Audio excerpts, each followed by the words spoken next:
are hot. Let's just assume the mics are hot. The mics The are mics hot. are always hot. Uh-oh. The block is not hot. Hey everybody, we are live Hello. from New York. It's Saturday night. Why do I keep saying that? I say that every time, and I'm not. We're not in New York. I'm in It's not Chicago. nighttime. Steve is in Chicago. Brittany is in DC. And it is Friday late afternoon. Thank you. Sorry. You're welcome. Oh my gosh, everybody. It's been a day. It's been a week. Meg and I went to New York. We saw history happen. We didn't realize it was happening because we were both pretty hungry and pretty tired. Although, Britt, can I call you Britt? Brittany, what do you Yeah, go? go ahead. Okay. Brittany, BG, you know. Doesn't matter as long as the check clears. Our party crasher. Brittany is a party crasher because she is a Republican who is not a Republican. So she's crashing the Republican Party and the Democratic Party. I kind of love the idea of, yeah, you know what? That's fucking cool. Like, big fucking tent. That's what they keep saying, right? I fucking hate the big tent. It kind of stresses me out because it seems like the tent is bigger for you than it is for me because exactly. Because you have Republicans in your tent too. But the tent is only big to make room for corporations and for foreign entities. I feel like that's the issue. If we were to take all of that out, our tent would actually be pretty small and most of us would be fine and get along. Like we wouldn't have all the brainwashing and the propaganda and the moneyed interests. I mean, if it's just humans, that you can have literally a smaller tent, you know, humans are smaller. Yeah. We take up less space. We can share resources. It's all fine. Yeah, exactly. We're not really. It's the two tents, in my opinion, are the people that subscribe to the idea that life is a zero-sum game, which means that if I give Meg something, I lose something. And then there are the people that subscribe to the idea that life is a non-zero-sum game. Right. And those are the people that are cool to hang out with. They are the people that sell you good drugs at music festivals because they want everybody to have a good time. Then there are the people that sell bad. They're not cutting it with baking soda. Yeah, they're not cutting it with fentanyl. Not that it's not some guy who's like wearing a drug rug who is like giving you a book of stamps going, hey man, I got some fire acid. And then like he turns around, he's like, those are just stamps. But my dad's a podiatrist and he said the margins are in LSD. It's like, come on, bro. Like, can we just like all have a good time here? And I don't even do drugs. Well, and bad drugs at a music festival that's just gonna fuck up everybody's time. Yeah. Yeah, that's true. You need to have some good Molly, some good acid. Yes, you do. I have not done drugs since before I had children. Let's make that very clear. I put a YouTube link in there because I really think we need to watch Mike Johnson's Meltdown. Perfect. I have not seen this yet, so I'm excited. I love it. I can also share screen. I think we should like 1.5 speed it. It's kind of long. It's like 15 minutes, but I think it's worth it. And we can move on when it's boring. Yes, we have to do the there's like so many things that make this difficult. We have 10 people in our live on Instagram. I don't like to look at the numbers. But don't worry, Britt, we are going to do things that after this, we're going to make some shorts for you. We have a wonderful editor who's going to link all your stuff. So anybody who's nice enough to join us, we make sure that it's fun. Let me get this Mike Johnson video. I really try and avoid everything Mike Johnson. It's kind of like a Buc-ee's south of the 5440 line. Nothing good is going to happen at a Buc-ee's at a restaurant. Hey, I love Buc-ee's. Okay. I love Buc-ee's too, but whoa, that's a weird little configuration. Talk about drugs. Here we go. Perfect. All right. Good stuff. Okay. Good stuff, folks. Let's get this. What is this thing here? What is this? Started at like the 1 minute mark. Okay. This is at the Faith and Freedom Coalition today. The Faith and Freedom Coalition. Oh yeah, because we're starting to have a takeover of DC of the crazy Christians, you know, the ones that want to go to Israel and like Kufi is next weekend. It is or this weekend next it weekend. Is it's like the 5th, 6th, and 7th of July, I think. So it's like I don't know time anymore, but I think that's in 1 week. Are you gonna be there with the counter group? Yeah, there's gonna be stuff going on. So I'm in their social media chat, so I'll be boosting. You're in what? You've infiltrated Kufi? I should have. Honestly, You should have. I think I missed my boat because I could have definitely been like an infiltrator into the, the right-wing Christians, but they piss me off because they're just Dude, wrong, you know? The part of the reason why Meg and I get along is like I'm a bad infiltrator because like I go into things and say things on my mind. I'm very stupid. I'm kind of like Barney Rubble.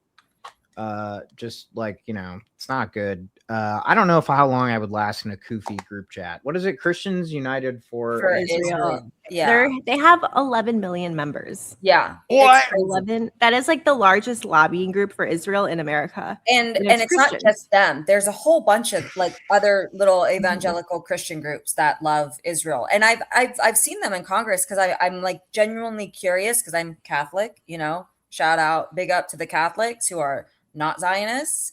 And I see them and I'm like, wait, but the fundamental thing that I don't understand about their theology is I'm like, they believe, that you need to put all the Jews into Israel so that Jesus can come and then all the Jews will die and we all die. And I'm like, but why do you want everybody to die?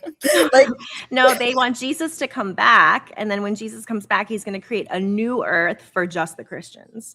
Oh, they want everyone to die. Blue's here. Come through, yeah, because you know this stuff. Yeah, dude, I grew up evangelical Christian. I'm like, you're the expert. I'm the Catholic. Yeah. Blue. Hi, Blue. We love you, Blue. You're the best. I don't know who Blue is, but you're the best. Blue is a friend. Oh, he's our friend. He's a good guy. We went to. All right. Sorry. All right, no. It's my fault. It's my fault. You're looking out for me. Homies look out for homies. Here we go. 1.25 speed. Mike Johnson, Freets and Fatal. Blah, blah, blah. Faith in your pursuit, your faithfulness. Psalm 11:3 says that the foundations be destroyed. What will the righteous do? That is not a rhetorical question for you and me. It's one we have to answer right now. And I've been more animated than usual this week because of the illustrations that we have seen of that. Right now, the foundations of America are under violent and unprecedented attack. And you know that is true. And so while we assemble every year, I think this is the 17th Road to the Majority event. It's amazing.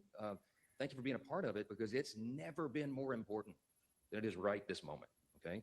Look, we know what's happened just in the last few days. Earlier this week, you saw the election results in New York City and a couple of other places around the country. The speaker's job is a unique one because when I'm not here and we're not in session voting, leading the legislative agenda, the legislative branch, the speaker is supposed to be on the road because the speaker's in charge of the whole map. To keep the majority, you're the leader of the party and the major fundraiser for the legislative branch, and you got to get out and travel. So I go all around the country. I go to the blue states and the swing districts and just endlessly traveling. And I have been seeing this for a long time, and I've been saying for a long time, this midterm is going to be unlike any in history. There is a dangerous trend going on in the country right now. And the best way to describe what I've seen is I've said there's just little mini Mamdanis popping up all around the country running for Congress. Now, I started saying this many months ago, and they're like, no, that's not. Yes, well, you just saw it. And we cannot look the other way. You cannot take this for granted. It's a serious threat, my friends. Some of the most radical people who have ever run for office are on the ballot in the fall, and they're running for Congress, so many of these. And I brought you a little greatest hits list here, with just a sample of some of the people who will very likely be joining the 120th Congress in January because they're winning these blue state primaries. Let me tell you something. The danger that we have right now is that the energy, the excitement, the grassroots operation, the money is on the side of the insurgent left, and they're openly running as Marxist communists for Congress. What the do people care about this if they're hungry? Yes, because they think that the Marxists want to steal everybody's food. Yeah. So on the right, like, we're trained to be scared. Like, Marxists and communists is really scary because, yeah, like, they're coming to take your things. It's not the corporations that are taking your things. Right, it's the Marxists and the communists who are taking your things. It's not the trillionaire who took all of the things already. What the fuck, dude? Why are people so tiring? All right, this is why they defunded public education, by the way. This is exactly why. Okay, let's keep watching. I'm going to normal speed though because this is I want to savor this. He's about to read the DSA, their their goals. That And goes he so goes, hard. This is like when me and Hunter did the candle thing with We Are Charlie Kirk at the end of last stream, but it was a Soviet version. It was so what? it was awesome. Chris is working on it. Okay, he's editing it. I'll show you. Was in this very building, decades ago.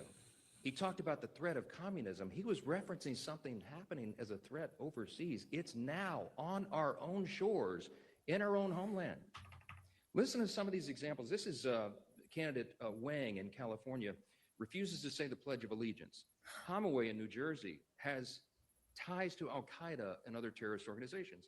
Chevalier in New York, she's becoming famous. That was one of Mamdani's endorsees. She wants to abolish the border and all police.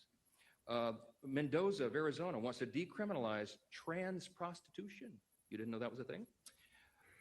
James in Iowa wants to apologize for being white. Miss Garriott in Iowa. Nobody wants, what are you talking about?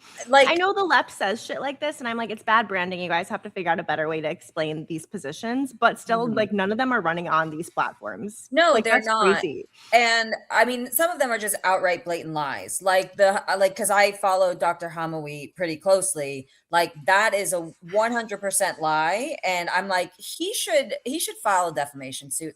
This is the thing. The left needs to start playing hardball with these type of things, because the right doesn't, and the right does. And so I feel like if you saying he has Al-Qaeda ties, he has no Al-Qaeda ties. That is a factual statement that is false. Well, yeah. Oh, sorry, I didn't mean to cut you off. No, go ahead. No, I think there's Are you jumping in to defend Al-Qaeda?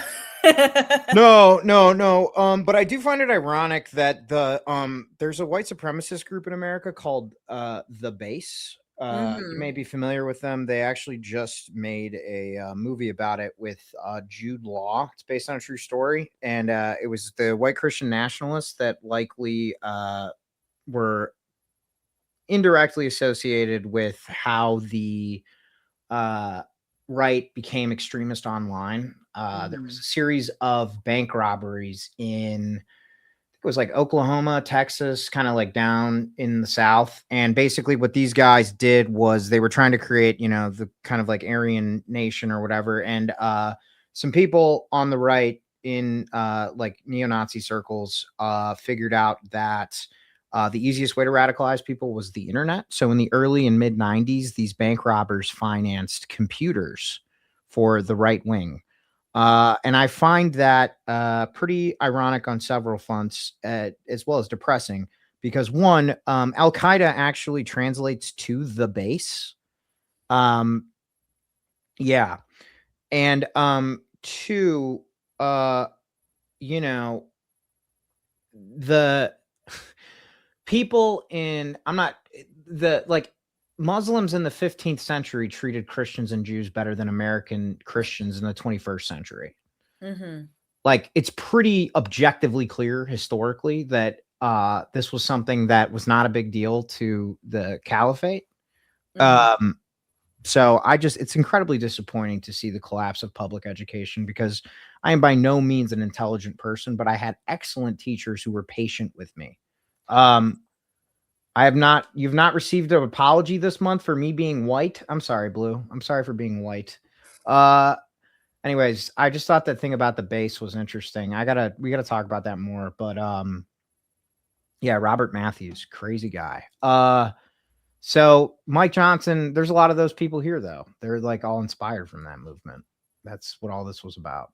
But I think the very interesting thing is what he does at the very beginning is that and it's what you said, Megan, these people are Democrat socialists, right? So, they might prescribe to, they want things like free healthcare, maybe free childcare, maybe some affordable housing, they are not saying the Marxist takeover of the means of production thing. Some of them might be amenable to that, but that is not the political project they are running on. And so what he does in the beginning is he's not talking about socialism or socialists. He immediately changes it to communism and Marxism, right? And then paints everybody with that broad brush where it's Hamawi, I don't even think was he even DSA? Like, I think he's just a normal Democrat, and he's just a doctor who like volunteered. And he's just brown. Like he's just a brown person. Exactly. He's like, let me pick the brown guy too. It's so racist. It's so disingenuous. And it's just like, it's telling the audience, I think you're stupid. I think you're stupid, and I think you're lazy because like, I know you're not going to check this. And so I can just say whatever I want. Mm-hmm. Well, yeah, and like even I know you didn't mean it this way, but nobody wants free healthcare. We pay our taxes. Right, like, exactly. Like we want our taxes to come back to us and not go to Walmart and Elon Musk and Amazon and like bombs. That's the funny thing is like where I come at this like from the right is like I like market economics, like I think that markets, I think they are, I'm Adam Smith, like the competition, the invisible hand of the market. I think they efficiently allocate resources, right? Our healthcare market in this country, I'm allowed to say bad words, right? I know I've already said them, but like are so fucked. Like our healthcare market in this country is not a normal functioning market by any means of imagination. Like I just cut my hand a few weeks ago, had to go to the emergency room. I got like different bills. One bill was 500 and it was like, this is your bill, 500. And I was like, okay, that's fine. Cause I don't have insurance right now. So cause I was like, I'm going to self-insure. And I was like, 500, that's fine. Like stitches, I'll pay that. Then I got another bill, 10 grand, but they gave me a discount of 4 grand. And I'm like, that makes no sense, like why are you if the price is 10 grand and why is the price 500 and then it's 10,000? Like that is not a normal functioning market, right? So like all of these things that we've added in the market, the insurance, the pharmaceutical companies, the pharmacy benefit managers, they are all rent seekers that are taking out of the market. So if we actually just had a free market where it's like go to the doctor and pay the doctor, that would function better. And so that's where I'm at. Like you kind of need to do the socialism as like a Band-Aid to fix everything, because we need to strip away that market and just make it normal functioning market with like a single payer system. This is the most confusing. You have come to these conclusions. I was like, when am I going to have to come in and be like, I disagree with you? And then I was like, I think the how we got there, I disagree with, because my contention is that the free market is working here. It's just that we're doing it because of the incentive structure that the free market creates, which is basically like adding all of those different layers creates more margins.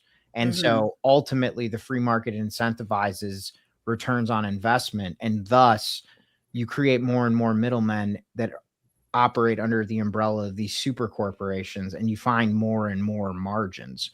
The solution though, that we agree on is that yes, there needs to be like a hard reset so that we can say like people have healthcare now, and we needed to discuss what this looks like. For me, it's Medicare for all.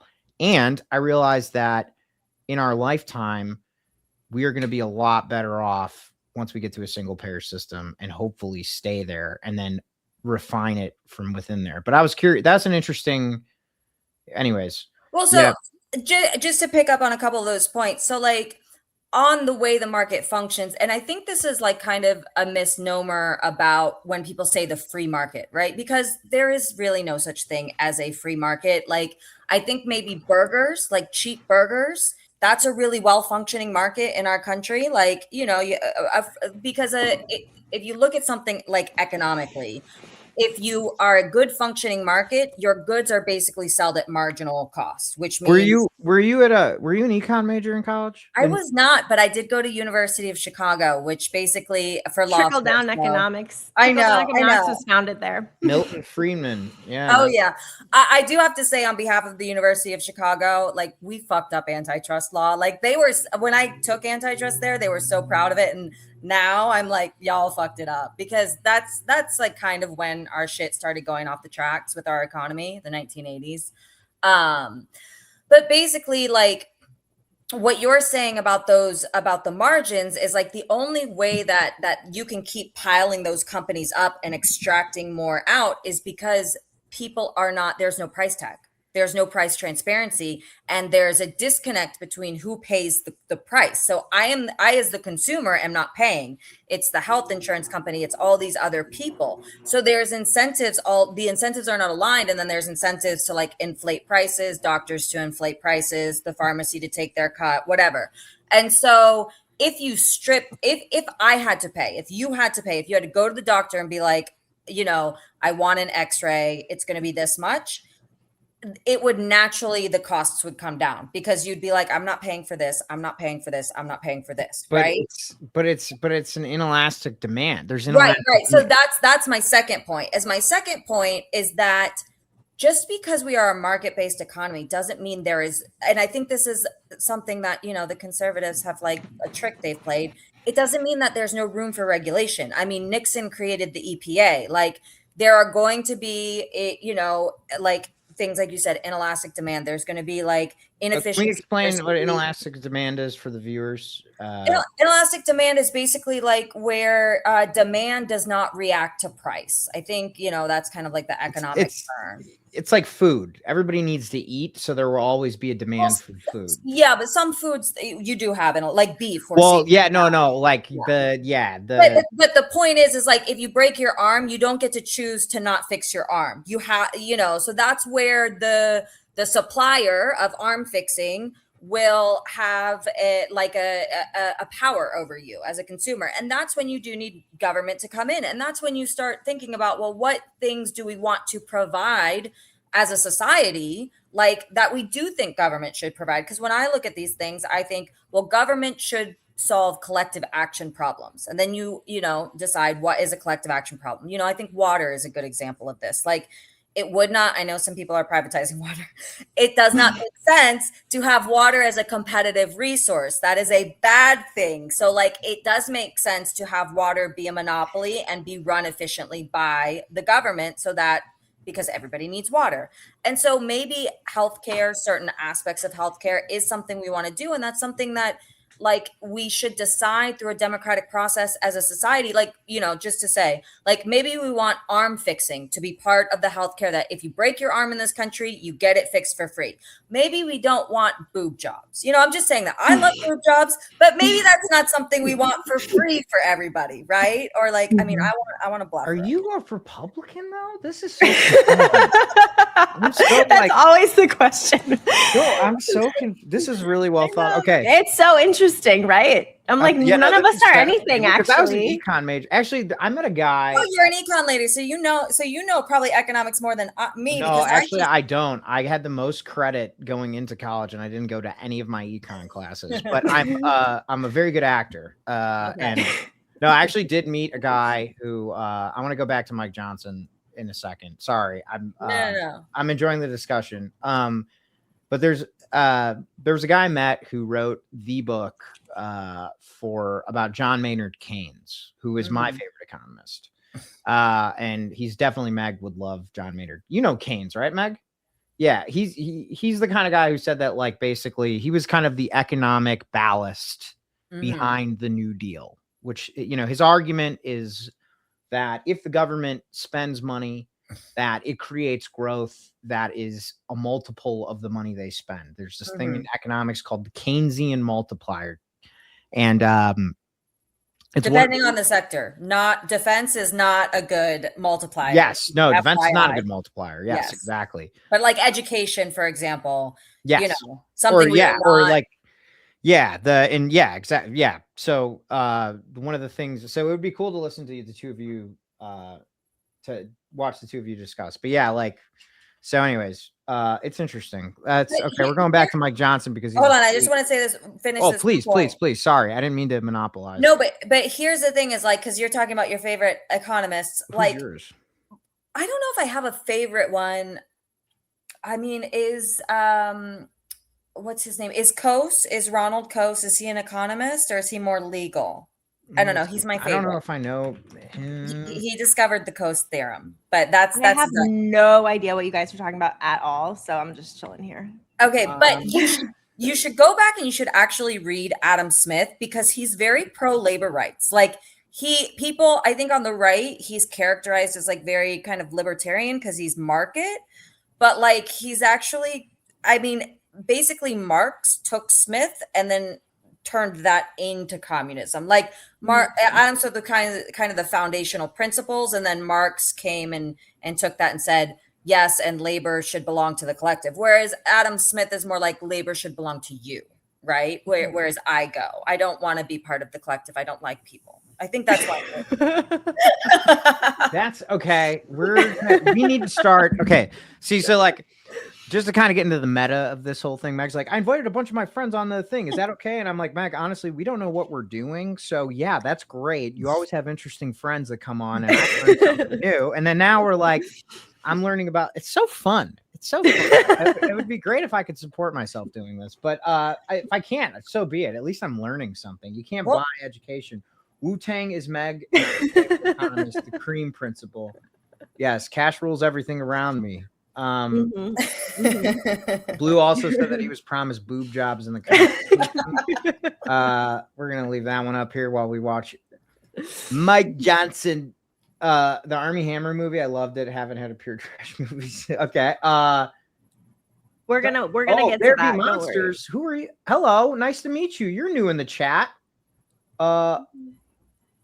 Yeah, comeback trash movies. Thanks for joining us. There be monsters. What's going on? We got a new chatter here. Sorry, I get very excited. Act like you've been there before, Steve. Come on. You got 3 million views on I'm Mike Johnson's truck driver. Here we go. Yeah, these are congressional candidates. Bennett, New Jersey, stopped going to church, quote, because Trump voters were there. Okay. The insurgent left is taking over. Now, listen, I don't know if you've seen this and if anybody shared it from the podium, and if they have, forgive me for repeating it. But the DSA, the Democrat Socialists of America, it sounds so innocuous, doesn't it? No, it doesn't. I'll say that. This is their platform. Listen, this is actually quotes from their platform that they published, I think, about a day or two ago. You can find this on the internet. Okay, here's just a sample of what they're about. They put this on paper. They're saying the quiet things out loud. Abolish the Electoral College, replace the two-party system with a multi-party democracy. Expand the House of Representatives, implement proportional representation, and ranked choice voting. I want all of these things. Establish public ownership of the largest corporations and essential industries to ensure democratic control and accountability to the people. Abolish ICE and grant amnesty for all. End sanctions on Cuba, Venezuela, and Iran. Cool. Let's do Free Palestine. Yeah. Quote, for a free Palestine with Jerusalem as its capital. Yes. End all military and economic aid to Israel. Prosecute U.S. and Israeli leaders responsible for the genocide in Gaza. Abolish the carceral state. Wait, can we just say something really quickly? Quote. Yes. Mike Johnson said genocide before Chuck Schumer. I mean, Mike Johnson is spitting bars right now. I mean, yeah, we should do a remix. Somebody needs to do like a remix and make it look like he's like actually chat clip this. spitting bars. Yes. Oh, yes. here we go. There be monsters. I'm not American, so don't understand the voting stuff, but it seems you got a choice between corrupt left or a corrupt right. Do you need a member of these two parties to be a president? There be monsters. Where are you from? Because that's awesome. Like, Brittany, you speak French? I do speak French. Sorry. Salut. Norway. Je ne sais pas. I love Norway. You guys have great cheerleading there. Oh my gosh, Norway's amazing. Oh, I've never been. I can't afford. You guys are happier people over there with your socialism. Although it's funny though, like they're very stoic people. So like I don't know if this is specifically about the Norwegians. I know it's the Swedish, and like there's things that are shared with Scandinavians, but like Swedish people, like how in America you go into an elevator and you say hi, how are you? Like if you do that in Sweden, they think you are the rudest person because you're like invading their space. That's how I would feel. I don't talk to people in elevators. I know. I started again because I was in France, and I'm sorry, the French, like they're so rude. So I just came back to America and I'm like, oh my God, people are kind to you and they smile. Yeah, but the problem is that the French have better teeth. So if they smile at you in America, they so you have I thought Blue said that. Blue, okay. You don't talk to people you don't know. That's basic courtesy. You smile and nod and shut up. I like that. I like that. There be monsters. Honestly, I think the seventh circle of hell is places where you have a name tag on that people just feel emboldened to walk up to you and say your name. I'm like, small talk anywhere is my nightmare. I'm like, I need to talk about serious shit and whatever the fuck I feel like. I don't know how to be like, hi, how are you? You know what I've been doing though? Because like this is part of like my, advocacy that because I obviously like my main thing that I've been working on is the genocide. I want war crimes accountability, something that I think me and Mike Johnson agree on. Well, yeah, and Mike Johnson in his current form, he went Super Saiyan. If you just, clip that one thing. But if you study atrocity, and this is the thing that people I think get wrong. It's not like there's only been one atrocity, whether you want to point at one or another. There's atrocities like literally every year. Like you just pick a different spot of the globe. And so if you study and you see how these things move and you see how you get accountability, you have to start with the social. So you start with the social movements. There were the mothers. So there was the Argentinian juntas who disappeared people. And they were like the mothers of the Plaza de Mayo, I think. Yeah, and they all wore headbands. And, then you have the Turkey mothers. They haven't got their, accountability yet. But over years, it took them like 30 years. But so you have the social change that changes the politics. And then the politics allows for, because everybody's like, where is international law? Where's international law? International law has no teeth. You need the political power behind it, right? Which means we need the people behind it first. And so what I do is in public spaces, I just talk. I don't do small talk. Like when the guy does my coffee and is like, so how's your day going? And I'm like, well, I just saw 3 dead children on my phone. And, it's another day of the genocide. But like we have the NDAA going on and I have to go to Congress today and talk about Section 219. I just make it normal, So I like that. You have to convince people. Mag went to New York with she was wearing a Palestinian soccer jersey. It said Palestine on it, and I was telling her that like you wear it at the airport. Like you make people look at it and feel uncomfortable if they feel uncomfortable. I go to church in my keffiyeh.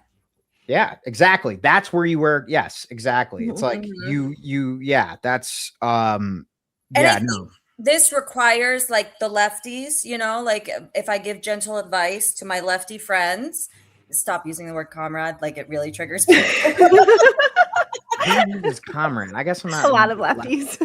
Yeah, but we have Comrade Mike right here. This is why you need to be like semi-normal. You don't have to be normal. You just have to pretend, and you just have to go to like a normal place. Like I know you don't like all of those places because they're empire and patriarchy and whatever it is. But you go into a Target and you don't buy anything. Yes, go in.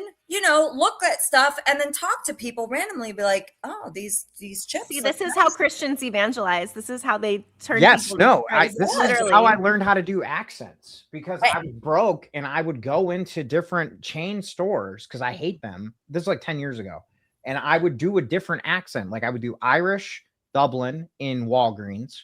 I would do Irish Belfast in Target. And I would go and I would just walk around and like, because Mitch Hedberg, the comedian, used to write jokes in Domino's and Target because it was so horrible that it would like force him to be funny. And it's like, I'm totally with this. Is great. I love that. I think you have to go outside of your comfort zone. Like that's where you get people. Like you have to let people humanize you, like be less of a caricature because now they see this person is wearing their keffiyeh in church. So you're a person who goes to church and you have values similar to theirs, and you're bringing it. You're almost like mainstreaming it. That's exactly why I have the people ask me. Well, nobody really asks me, but I know that people are like, "Is this guy an op?" Because I got the JC back here, and this is my grandmother's Jesus statue. I'm not like I think Jesus had a lot of great. I keep a Jesus in my purse. Exactly. I wear a cross. Social justice warrior. Yeah, I'm taking it back, man. I'm taking it back. MAGA Jesus sucks. Okay, MAGA Jesus was not white. He didn't have abs, probably. I mean, you know, he might have, but but like, you know, like Jesus was about, this is what I think another big thing is the difference between like Catholics and like all the different other types of Christians, like Protestant Christians. It's like, I don't know quotes from the Bible. Like, yeah, we studied the Bible growing up. I do. But exactly, like we learned, like, what do? You feed hungry people. Like we went to the soup kitchen every week. We did clothing drives. Like it's about living the word of Jesus, you know? It's not about reading the word and being like, it says no gay people here. It says you can't have gay people. And it's like, no, that's not what it's about. Yeah. Like, I mean, show me a Christian who doesn't have a parking ticket. Like if it was about like interpreting words, like literal, like, dude, why do you have so many parking tickets? There's a sign right there. It didn't say what, you didn't stop. So, you know, I think that if you can't obey traffic laws, then it's probably okay to interpret the Bible. Right. God.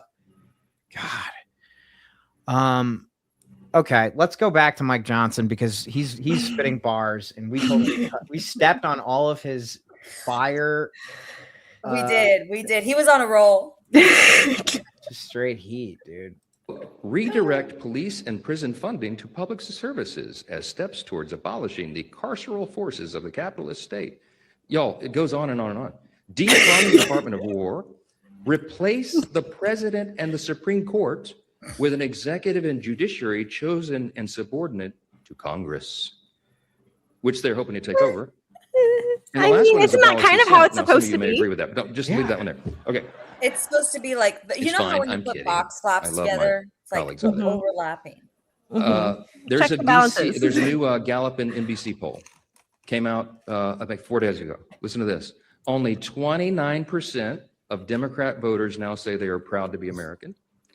Over half now say they want to live in another country.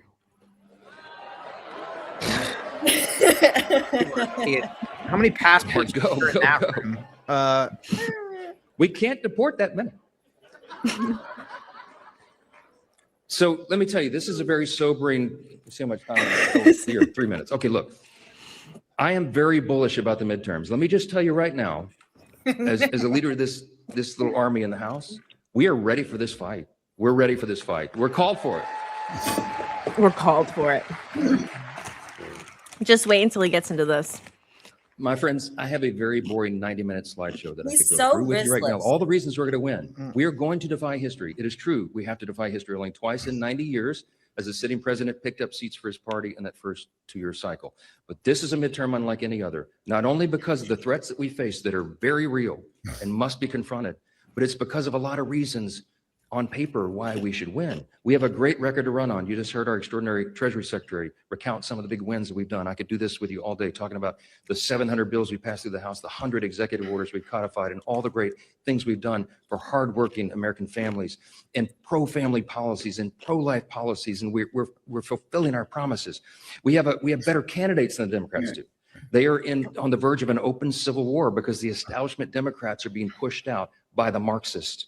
They're having a lot of disarray on their side, and that will play to our advantage in the midterms. We have, for the first time in 10 years, my friends, we have a slight fundraising advantage over the Democrats. That never happens. Fuck you for that. Fuck you for that, dude. Yeah, you just admitted they have the same donors. And we have the president of the United States running like it's 2024, okay? He's going to tell you that himself here in a few minutes. He's going to tell you. He's out doing campaigns and rallies, and he's going to look right into the eyes of the camera and say, I am on the ballot, because in a real sense, he is. If we were to lose the midterms, heaven forbid, these Democrats, y'all, impeachment's not even the big concern. Wait, so I thought I was on 1 1/4 speed, but I was on normal speed, and I think Mike Johnson tapped into a little bit of Marco Rubio's devil dandruff, gave himself a little, because he's going quick and he is excited. I mean, he is going to go. I know. He's going to go scampering out of that lecture hall and into the Quiznos at DuPont Circle and hang out with Lindsey Graham all night. I think his son's app is probably flashing red. Yeah, he is on his what? Okay, so I mean, he just said a lot of things. But he's about to get into how they're all worried about getting impeached, including himself. But that's which the thing. I think is self-incriminating. This whole speech is just about his own power. Like the reason why he needs to retain the House is because he loses his job when he loses that. That's all this is self-interested.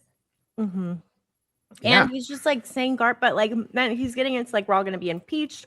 They're going to start having a committee, and there's going to have investigative bodies in every single committee, as there fucking should be. That's what happens when you do corruption. I'm sorry. When you break laws, like that's the thing is like, I don't consider these, when people say, why are you a Republican? Like these people are not Republicans. They just like the Democrats are saying the DSA are not Democrats. Like our party got taken over, but our party got taken over by the MAGAs, you know, like in 2010.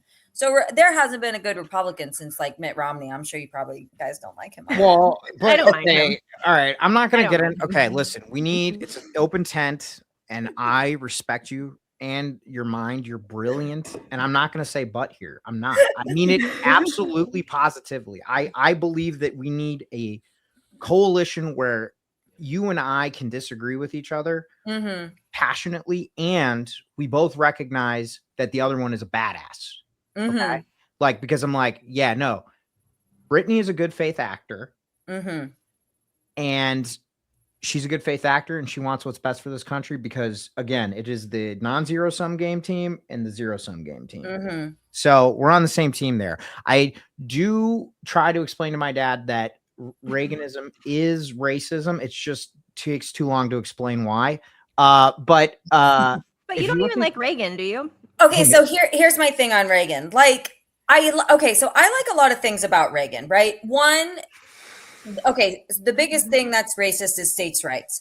So when I was going around saying states' rights, I legitimately meant like the 10th Amendment. And I think that lefties right now are realizing why states' rights are important. I later learned that states' rights was draped in a lot of racism. And he did it in some town that was like a super racist, like the reason the town was racist or something.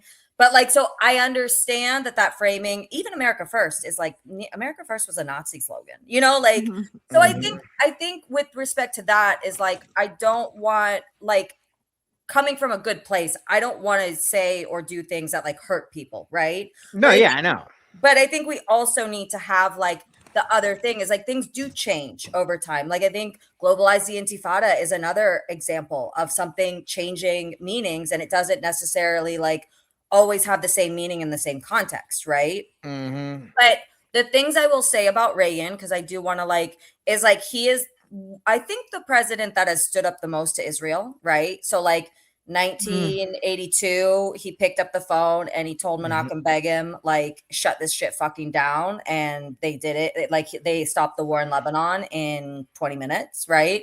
So, and he came in as a super Zionist, and then he got into office and was like, these people are fucking crazy. And then I would say that in theory, trickle-down economics made sense to me. And I did like it, but then I have seen how that policy has played out. And this is where I think people need to like be able to do more work, like to get away from like the idealism, the isms, and go into pragmatism, which is the goodism. But like be able to evaluate evidence, be able to, like, we did trickle down economics. It was a failed policy. Maybe they didn't do it right, or maybe it's just a bad thing, but it didn't work. So let's recognize that it was a mistake and then do something different, right? Well, yeah, I think this is where I get into the economic trickle down economics was not a mistake. It was a design. And well, I mean, it's in the name. We told you it was trickle. No. But if you listen it was the Heritage Foundation wrote all of Reagan's policies. So it was like the starting point for it was like their very first big, like, let's initiate these policies. And so I think they were working with like culturally what they could get away with then.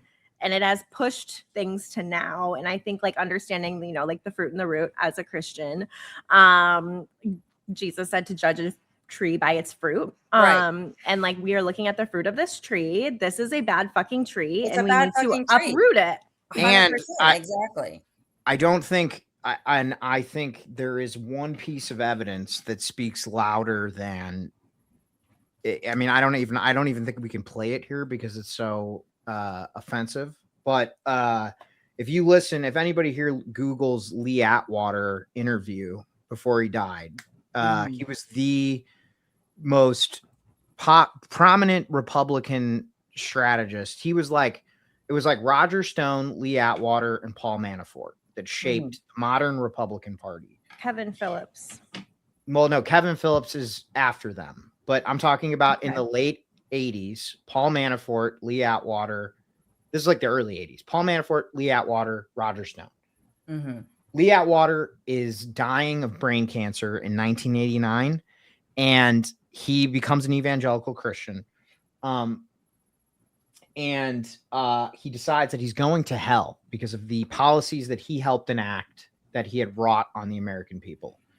And in those recordings, which you can listen to, he says that after the Civil Rights Act, we knew we could no longer divide people we could no longer deprive people based on race because it was illegal.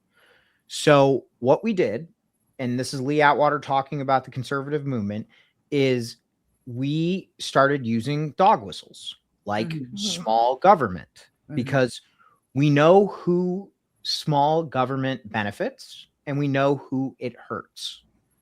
And so it's kind of like a casino.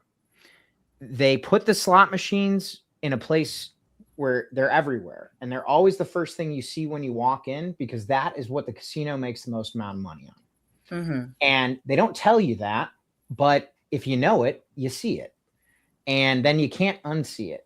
And Lee Atwater basically gave their entire playbook, which they're still using. And that's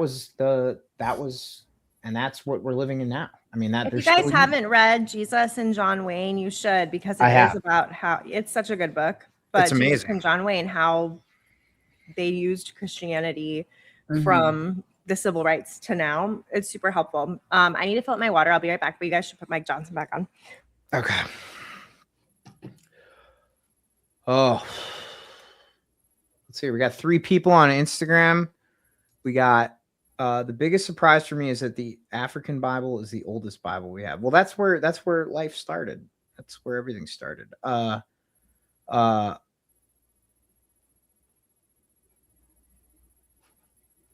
jersey goes super hard. Sorry, I'm just looking at the chat. I have No, go ahead. I don't know how this stuff works. I just see it on YouTube sometimes, and I'm like, how do people read the chat while they're doing stuff? Yeah, I don't I'm still learning how to do it, but yeah. I typically use like my time while other people are talking so that I pay attention is make things. So I got really into like leather working for a while. So I'm reworking this thing I made, which was like this is all leather I cut and I pressed it, and I have a little index card holder somewhere. So anyways, and then sometimes I sketch. It's fun. It's fun. And I can pay attention more. Like I remember everything you've already said because I was like, I don't know. My brain I don't know what happened, but my parents got a lot more than they bargained for. I was like, my dad's like, you want to play catch? And I'm like, what do you mean? And then, we get into like a 10-minute filibuster about the history of baseball. Let's get Mike Johnson queued up here. I think the funniest thing he said in that last clip was how he said they all want to move to a different country. Because there's 2 things. It's like, okay, why do you think that people want to move to a different country? You guys are all in charge. You had the trifecta. You keep saying like, okay, they keep acting like they're in the minority, right? I'm like, you're the party in power. And if you were in power and doing good things, why would people be wanting to leave this country? Obviously, you're not doing things that benefit the people of this country. And also, it's like maybe people they're like, he said something like they're not patriotic. They don't love America or something. And it's like, maybe because we're doing genocide. Maybe because people don't like genocide. Yeah, I think people don't like, it's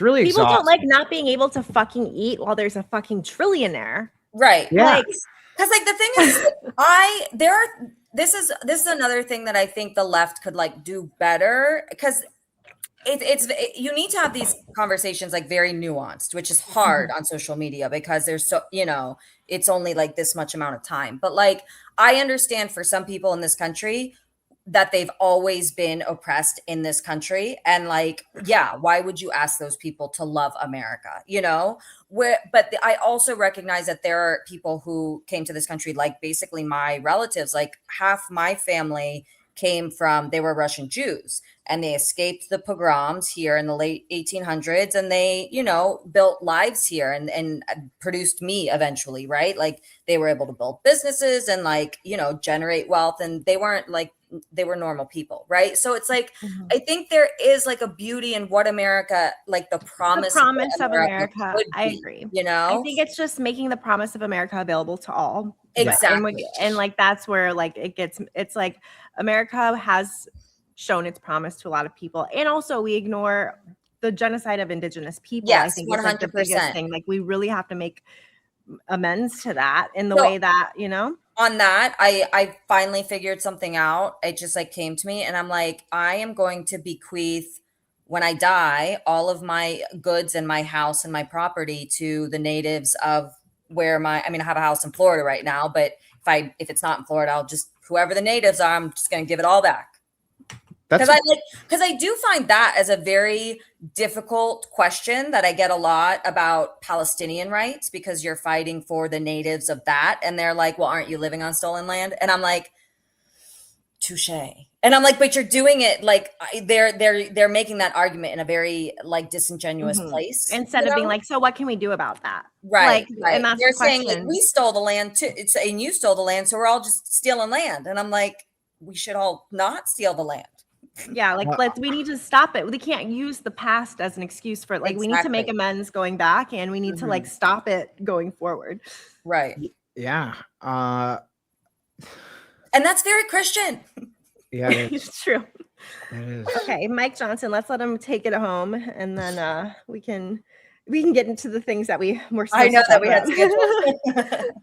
No, I love it. I don't like conversation. This is good. This is a good conversation. I needed this. I find it very restful and invigorating. That's good. That's good. They will turn every committee of Congress into an investigative body, and they'll go after the president's family, the cabinet, his donors and friends. Half of you in this room will be targeted. I run the protection program. I'll take care of you. Okay, we're gonna win. We're gonna win the midterm. Okay. He does have bars. Don't do criminal things. I'll leave you with this thought. Oh, dear, a minute. Okay. I'll leave you with this thought. We have been portraying this. Newt Gingrich gave us the idea. He has a way of crystallizing things so well. He said, Mike, this midterm, think of it like this. This midterm is not a contract with America year. You guys did that in 2024, and you have fulfilled those promises. You delivered to the people. This is not a contract with America year. This is a contrast for America year. And the contrast is between common sense and crazy. Okay. Actually, that is there's a reason why Newt Gingrich is still somebody they quote, and he's evil. He's very evil. I'm not a Newt Gingrich fan. And he has game. Like what he just said is their entire strategy. He's like, it's not a contract. It's not what we're promising the American people. It's what we're going to make them afraid of. And that is what we are fighting against. Go ahead. Oh no. And I think that the funny thing is that like, and I think that the fundamental flaw with all of this is that if you're on TikTok, join us somewhere else. We're going to get banned within 2 minutes. Trust me. I just went live on TikTok. It's going to take 2 minutes. Hey, Jody. What's going to happen is, there it is. What's going to happen is that they're going to compete. They're going to continue to repeat these talking points, and people are going to be like, that sounds pretty good though. Like what they're saying is like, that sounds pretty common sense to me. Like I'd like to be able to afford stuff. Right. Well, that's the thing. I think what he just said is like, he has it backwards. He thinks they're the common sense and the other side is the crazy. That's what he's trying to paint. But I think the other thing, And I think the left would be really good. They are really good at doing this. And Obama did this. And I did not like Obama. And Obama did it. I mean, he kind of was he was like an outsider, but then he turned insider. I don't know enough about him. That's exactly what, No, that's exactly what happened. Because I remember 2008. I remember the hope and change and all that kind of, or maybe it was 2007, I guess. But I just look back at what he did, and I'm like, you look like an establishment Democrat. Like I don't really see a difference. You bombed children in Pakistan with drones. You set up the ability for Trump. But I digress. Anyway, you did war crimes too. But the thing is that I think people are really tired of the hatred. I really think people are tired of the hatred, tired of always being on the defense, the fear. Like, I think people want to just we want to live in peace. Yes. We want to eat and politics of like we can disagree, but like you're like you said, it's not zero sum. Like if you believe your thing and I believe my thing, like you're not going to exterminate me. And like it is not everything is not an existential crisis. And the Democrats are guilty of that too, you know? Mm-hmm. It's an amazing way to win elections without having to actually do anything. Right, without actually having to win. Because if this is the most what do they say? It's the most important election you ever. Yeah. And it's like, okay, we did, and y'all lost. So what does that mean? Yeah. What does that mean? Right. Exactly. So and now we're going to deal with the consequences. Like you're doing and Kristen Gillibrand is taking a picture with Ted Cruz in a New York Knicks jersey. Like he lost the bet, and he's a good sport. I'm pretty sure she's trolling us because she's so upset that the DSA. That's exactly. Here we go. Your live is not eligible for recommendation. Thank you so much, Cory Booker, for banning TikTok. This is the Cory Booker TikTok rant. Asshole. No, I'm just kidding. But seriously, the thing that I mean, people, if you can get people angry, they're willing to go hungry. If you can get them afraid, they're willing to go hungry. But that only lasts for so long. That's the thing. You can only exist with that state of like increased cortisol, increased adrenaline for so long. And I think people are fucking tired. Yeah. And that's why we're going in.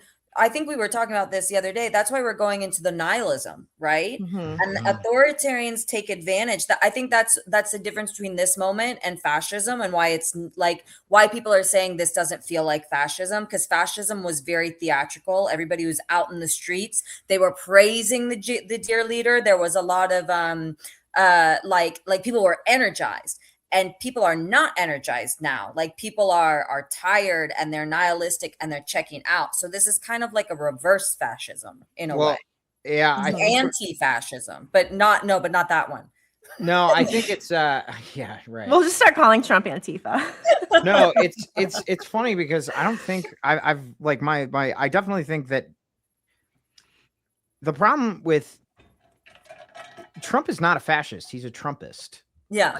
He doesn't, people try and put him like they try and and this is my biggest problem with Democrats is like they're like, hey, we need to debate them on all these merits. It's like, no, you can't debate them on the merits because there are no merits. They say whatever they have to. They're like, well, we have and I agree with you completely with what you said earlier, which is like we need to take out all the stops. This is a street fight. Yeah. Like it's what Abdul El-Sayed said. If they go low, then we're going for their ankles. Yeah.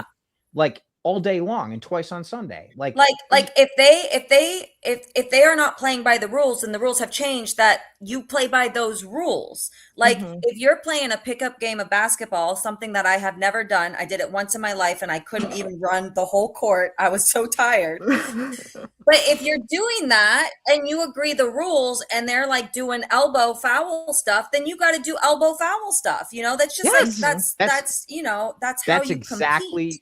No, right? that's exactly right. And this is a huge point. And this is why so many people have like caved to Trump, is because they don't fear the Democrats, that when the Democrats come back into power, that they will get cut out, that they will get investigated. I'm talking about not the corruption, because I hope I'll do that. Like the universities, the media, all the cowing, all that like soft kind of, corruption of like, oh, we'll just give Trump his settlement. They don't think the Democrats, they think, oh, well, Democrats come in. And so their incentive structure is not correct, right? They're not actively balancing the risk of Democrats coming in and holding them accountable for what they did during Trump because they don't believe it. They think if I don't do what Trump wants, then I'm going to get, he's going to ban my business or whatever. I'm going to get hurt. And if I do what Trump wants, when the Democrats come in, I'm not going to have any consequences. So then what incentives are you pushing people towards? Yes, exactly. Exactly. That's why like people are always, and and the thing with the Democrats is that like, it's mostly, I mean, it's the same with both parties, but it's mostly like, straight white men, and straight white men don't fight, they perform. Like if you ever see two guys I'm sure you all have seen two guys at a bar, but they just shove each other half the time and yell. But like if you see two women fight, they don't waste their time looking like women, they just go at each other hard as fuck, and they pull hair and they scratch and they claw. And we fight for our lives, okay? Yeah. People say you fight like a girl, and I'm like, good, because that means that I'm fighting. I'm not here because I feel like I need to prove anything. Like a grandstanding, under threat. And then if we're gonna do it, then let's do it. But don't tell me that I'm going fighting for your throat. Yeah, exactly. Yeah. Like, don't give me a 25-hour fucking speech only for the thing to pass anyway. Yeah. Fucking fight. Like, and that's why when you see Summer Lee or AOC or any of these like actual like, and to be, you know what? I don't like her. What? Ro Khanna? Yeah, Ro Khanna. And Ro Khanna and Thomas Massie are doing the most, and Chris Van Hollen. Those are the three politicians that are doing the most out of anybody in the whole of Congress. That have actually made material benefit to people's lives. That is the phrase that people need to get in their head. Material benefit to people's lives. Because all this like putting the pride flag on it, like, I've shared that stuff with you, Megan, where it's like Republicans. Like, I don't understand the pronouns. Like, I guess. Dude, it's like what? Yeah, I mean, it's like Chuck Schumer marching with Bezalel Smotrich. And then saying the next day, he's like, happy pride, I've done more for the gay community. It's like, dude, you walked in a parade with a guy who has openly said multiple times, I am, quote, this is what Bezalel Smotrich has said, I am, quote, a fascist homophobe. Like, nothing you say matters because you're full of shit. And like, I don't think they allow gay marriage in Israel. I know they don't allow interfaith marriage in Israel. And you know what? I understand Palestinian society is conservative and there's different, but they're fighting for their fucking lives. So at the end of the day, but also there are gay Palestinians. They might not be able to have the same freedoms that the gay people in the United States do, but there are definitely gay Palestinians and they're getting bombed and amputated too. So yeah. And yeah, seriously. All right, let's get back to Mike. Our little elf. And then we can get into definitely they're Jesus. And they give us new illustrations there. Who does his blush? Okay, go. Every day now. Crazy. We don't have to make it up. I'm going to tell you that we're called to be faithful. I did a little tour a couple weeks ago in with this. And we had faith influencers. A big group of them came to the Capitol, and among them was Frank Turek, a dear friend, and many others that you would know. Is Frank here? He could be here. But he took a clip of what I was sharing with them on Statuary Hall floor, and it's gotten a lot of attention. And I want to share this with you because it's so encouraging to me. People say to me all the time, I know you're a man of faith. I know you pray. Why are you don't ever seem to be riled up by that? I mean, you don't get nervous. People run around with their hair on fire all the time, and you seem to be always calm. How do you do that?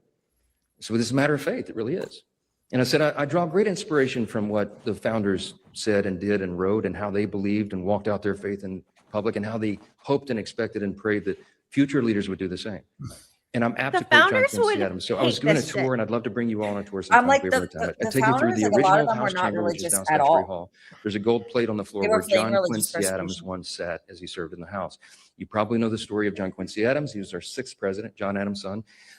After he was president, he ran for the House of Representatives. No one's ever done it since, because why would you? But he had a mission. He ran for Congress because he was determined. He had a deep conviction from God that slavery was wrong, and he wanted to end it in the United States. This is the mid-1800s. Sadly, the nation was not yet ready to do that, but he brought the resolution over and over and over to end it. And on about the 13th or 14th failed attempt, famously, someone came up to him and they said, Mr. President, why are you doing it? It's going to fail again. Very simply, he said, duty is ours, results are God's. Very liberating way to live.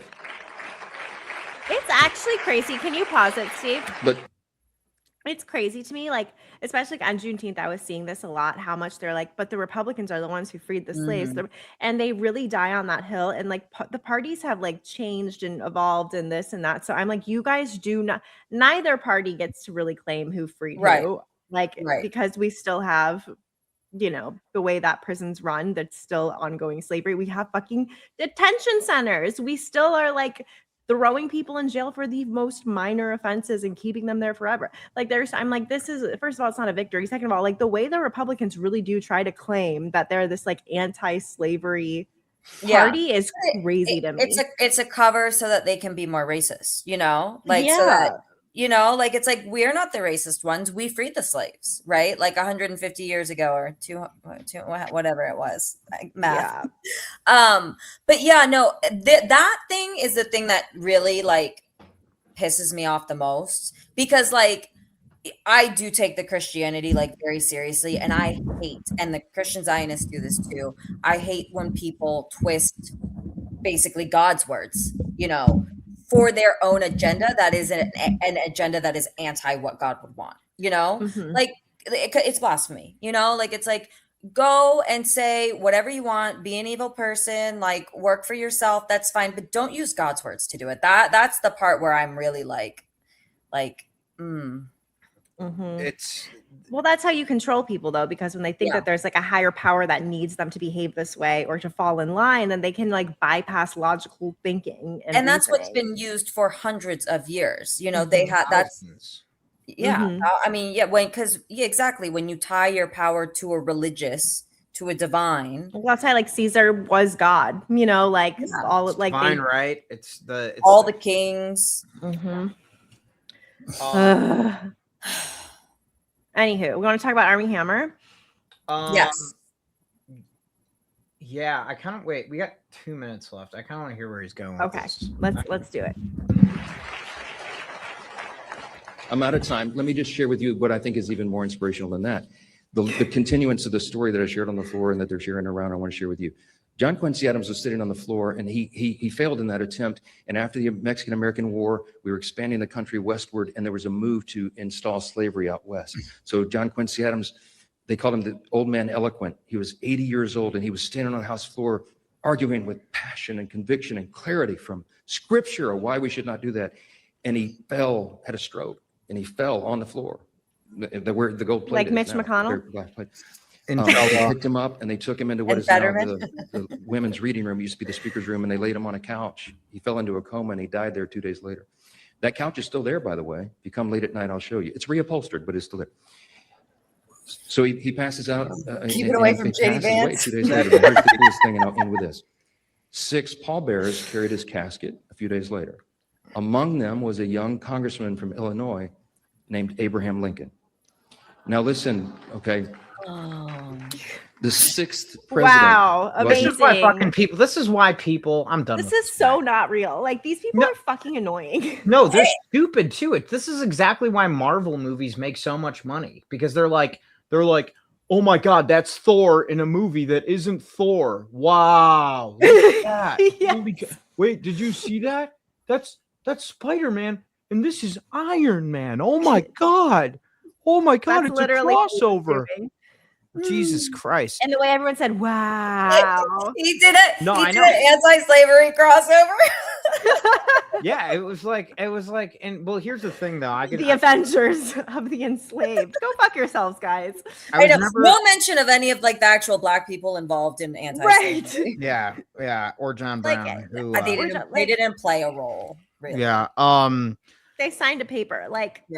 Yeah, seriously. And they like did it with their noses closed. Like they were not happy. Anyways, I don't want to get into it because it pisses me off, but like everything else. But the one thing I will say about that speech, outside of the complete void of anything substantial, because it's all bullshit, is that you can tell he's nervous. Because he's talking fast. And people that don't speak well talk fast when they're nervous. And because they think that it makes them sound more authoritative. But you'll actually appreciate this, Brittany. Dave Chappelle, best advice I ever got from anybody about public speaking. He said that if you're ever public speaking and you feel nervous, slow down, because scarcity, right? Scarcity implies value. So the less you say and the lower you say it, people lean in and start paying attention. So anyways, let's I want to hear about this Armie hammer thing. What's the best place to should we go to X, or is it going to be crazy? I mean, you can, but the thing, okay, this is the icky part of it, is basically Armie Hammer, who was canceled for rape accusations. He's an actor, third generation. I don't know. It's like the Hammer dynasty. But some rape allegations came out about an affair he had during his marriage. He had a predilection for cannibalism. So multiple women had screenshots where he'd be like, I'm 100% a cannibal. I want to eat you. I he had like graphic descriptions. One woman basically said he held her hostage for 4 hours and she thought she was going to die. Like, this isn't a consensual eating. This is a non-consensual eating. But he claims it's consensual. But I'm like, you freaked out enough people to come forward. And like when you're like a part of a dynasty, y'all are probably into weird fucking things. The Epstein crossed into weird fucking things. Anyway, so he was canceled. His wife left him. Whatever. This is his first comeback movie. It's in Germany. It was banned from Germany. It's a German movie, but basically the premise of the movie is like a Muslim teenager kills another teenager, and he plays the character that is a vigilante and goes around killing Muslims in Germany. And so Germany banned it because they're like, this will incite violence against immigrants. And there's one scene too where he like tells a father like, what are you like? It's like a Syrian family, like kids, and goes into their house for some reason, and he's like, what are you raising your children to value? And he said something about the Quran and Allah, and he said, you guys think the best came out of Syria, but I think it's the worst. And like kills their whole family. And you're like, it's awful. It's disgusting. So it's a terrible movie. Since it's banned everywhere, Elon Musk is streaming it on X. You can watch the whole fucking thing on X. He is the worst fucking person. Worst. And that's why I'm like, no, I don't want to pull it up on X because the Nazis fucking love it. I don't want to watch it up. We should. I don't want to pull up any clips. I don't want to pull it up at all. I don't want to give it the clicks. No, but like that is fucking crazy. That I feel like Elon Musk needs to be fucking blasted for. It is disgusting.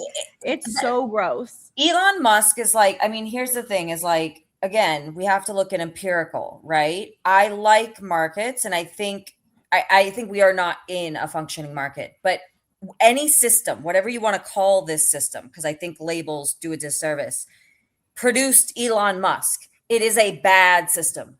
And the thing is like, you know, I can go back to saying like Elon Musk is a product of types of socialism, right? Because his big thing was Tesla. He got a huge subsidy from the government. I'm not anti-subsidy. I think like, you know, you need to strategically do subsidies, but obviously we didn't do it in the right way because like, we basically gave him a bunch of money and then didn't have any strings attached to it. And then now he has all these space companies and there's so much financial, like the financial sector has fucked everything and needs to be completely like torn down because they just make shit up. Like that is a fake market that doesn't add any value to anything. And it is just a huge bubble. And we're going to have a huge economic collapse. So it's basically like socialism or economic collapse at this point.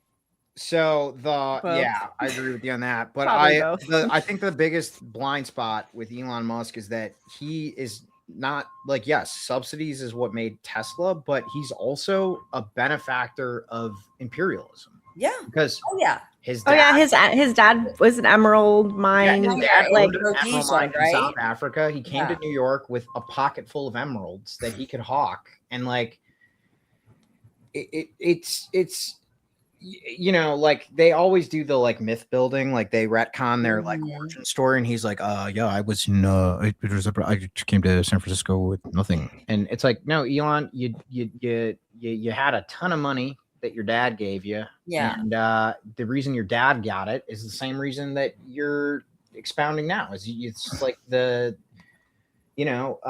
South Africa. I mean, period, done. And that's another thing that Reagan was big on, was making sure that the apartheid Afrikaans government had all the weapons that they needed to defeat the ANC, which is why anytime you see Nelson Mandela in an interview, they say, so you're not going to denounce the Palestinian people? And he said, or the USSR, and he goes, well, why would, or the USSR, and he goes, why would I do that? He's like, they were the only ones that would help us. And he's like, the Americans were the first people to put guns in the hands of the Afrikaans government. They were the first people. And the only people that stood with us were the Palestinians, the Irish, the Basque, and the USSR. They said that they were the only people we needed help. We needed to be free. And they were the only people that said, we got you. So, and I'm not saying that absolves any. You have to evaluate statements in a vacuum. Yeah, I think the USSR did that strategically because, of course they did. It was against, but that doesn't. That doesn't change the outcome. Where like the loyalty now, like we were the villain to someone, and we left a vacuum for somebody else to be the savior, the good guy to them. Yeah, and that's exactly why me and Catherine were watching a movie yesterday. It's a documentary about this woman who, it's on Netflix. It's called Maternal Instinct, but she was like, she kept doing all this crazy stuff, and I don't want to ruin it for anybody who hasn't seen it, but I highly recommend people watch it. And there was all these things that she was doing which were illegal and awful, and she kept saying, it's my mom's fault. It's my mom's fault. My mom's doing it. And I'm like, honestly, like, her mom's not in the documentary, but it is true. Like, what she's saying is objectively true. The same way when people say 9/11 was an inside job, that is objectively true. It's just an oversimplification of the facts, which is clearly that this woman's mother completely screwed up her mind, the way that the United States of America completely screwed up the Middle East in the 1980s because of the proxy war we were waging with the USSR. And to Meg's point, like, we created a communications vacuum. We gave them all of this covert weapons, and they didn't know who they gave it to. And we gave them all this training, and we said, the Mujahideen needs to travel from all across the world so they can do their foreign exchange jihad. And then we left. We didn't build any schools. We didn't give them any food. We didn't do anything. We lost. We did not tell a story that painted us as the heroes. We just created a bunch of villains, and they were just a bunch of young men who had too much time on their hands, and they had a brain full of CIA fueled Mujahideen stuff. Anyways, it drives me nuts. I don't want to show that Armie Hammer thing. I cannot believe that. No, it's so awful. It's disgusting. So that's why I wanted to talk about it. I didn't want to show any of it. But the interesting thing, like, because you said Syrians, and like, I don't know this movie. I haven't read about it or anything. But I was in France. So I was in France from 2013 to 2023. And so 2015 to 2016 was when we had the big refugee crisis from the Syrians, when the Syrian civil war got really bad. And, the Syrians were everywhere, like in Germany. I mean, obviously they came in through like the more southern states, but like we had them all over the place in France. They were like living. It was heart wrenching. You had like full Syrian families, and like the women are veiled, and you have little children, and they were like doctors in Syria, but they spoke Syrian, like Arabic. They didn't, and they couldn't get a job. They were refugees, and they were just like living in metro stations.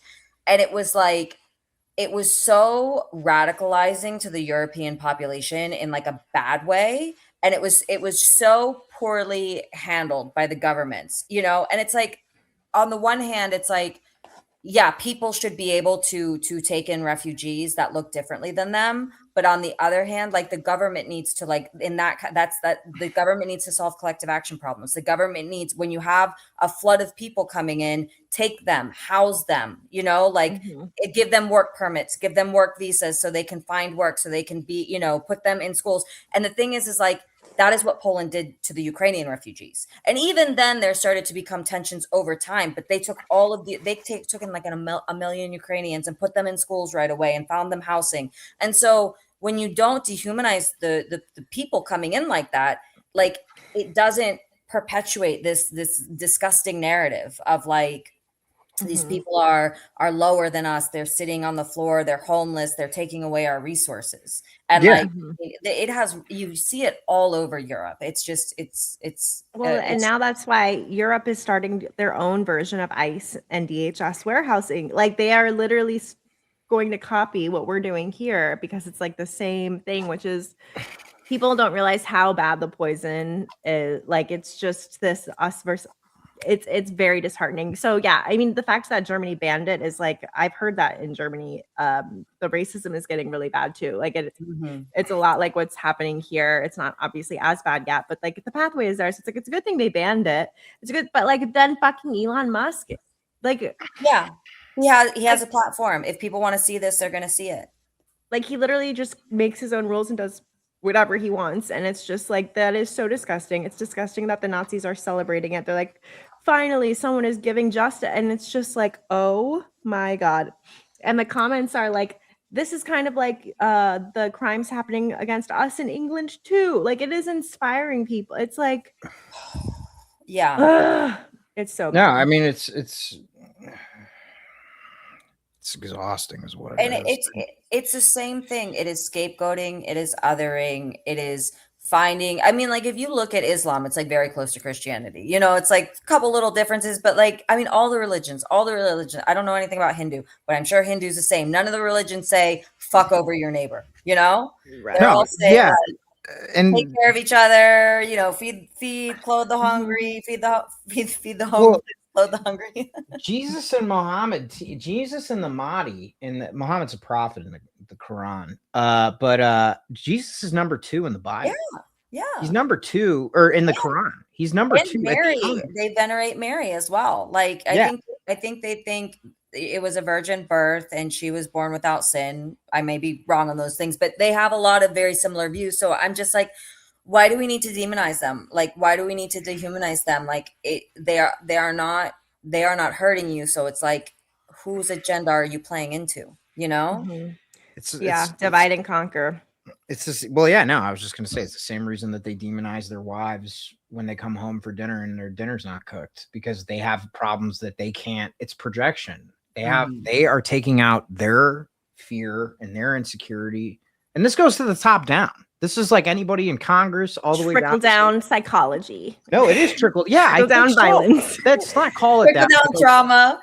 I'm not a psychologist, and it's irresponsible. Except it's more like a deluge. Yeah, deluge. Yeah, it just really is though. It's like it's just so it's the world like so disappointing because it's just really a bunch of people that are like projecting their own bullshit. Honestly, one socialism policy I would get behind is free therapy for everybody.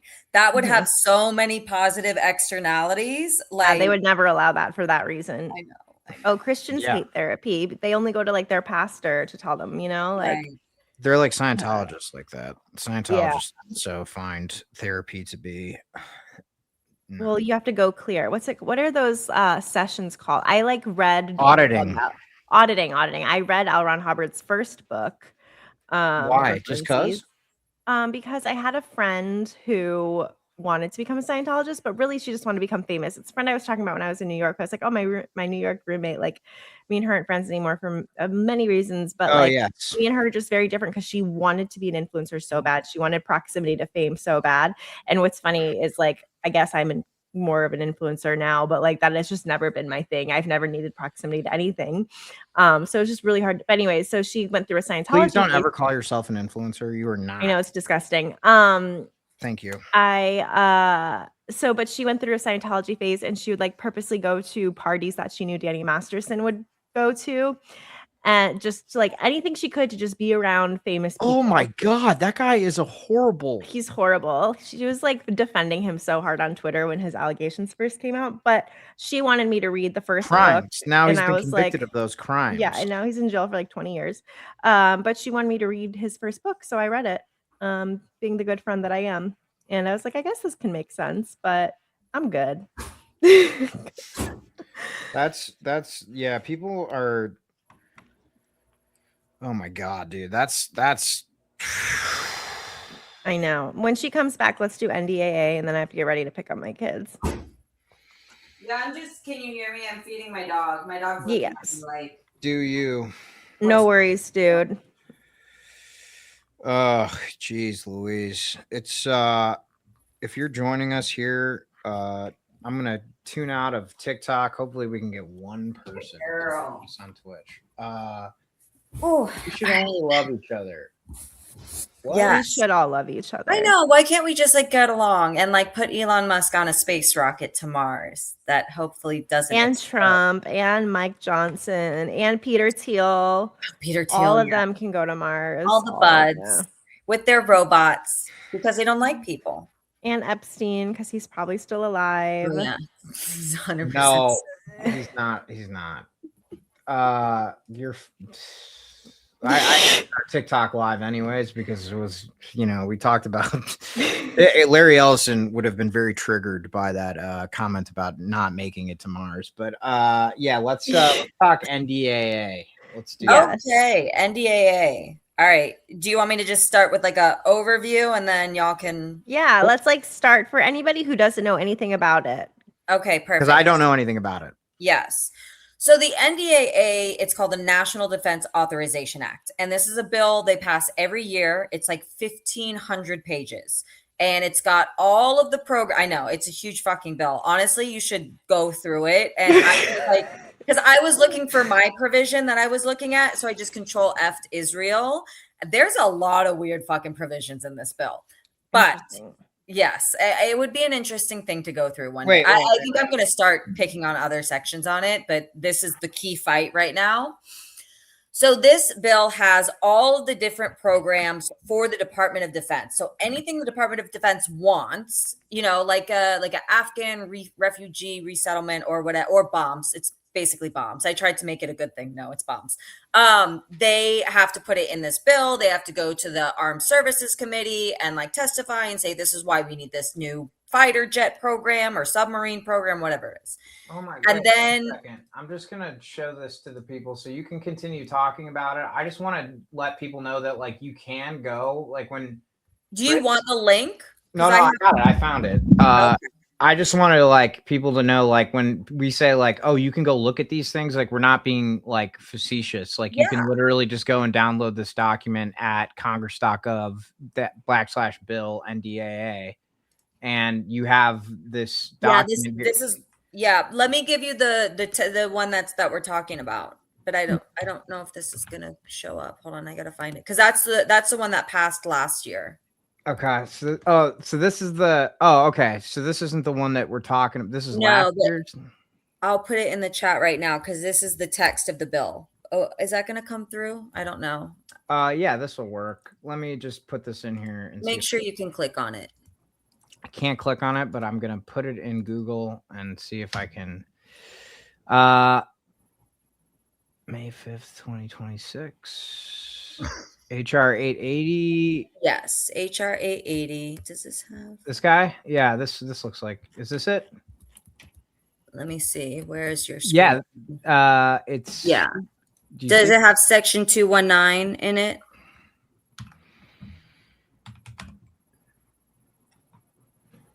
Yeah, United States Israel Defense Technology. There we go. Yes. So you can take this bill, you can Control F it, you could Control F Israel and just see where all the stuff that they want to do for Israel.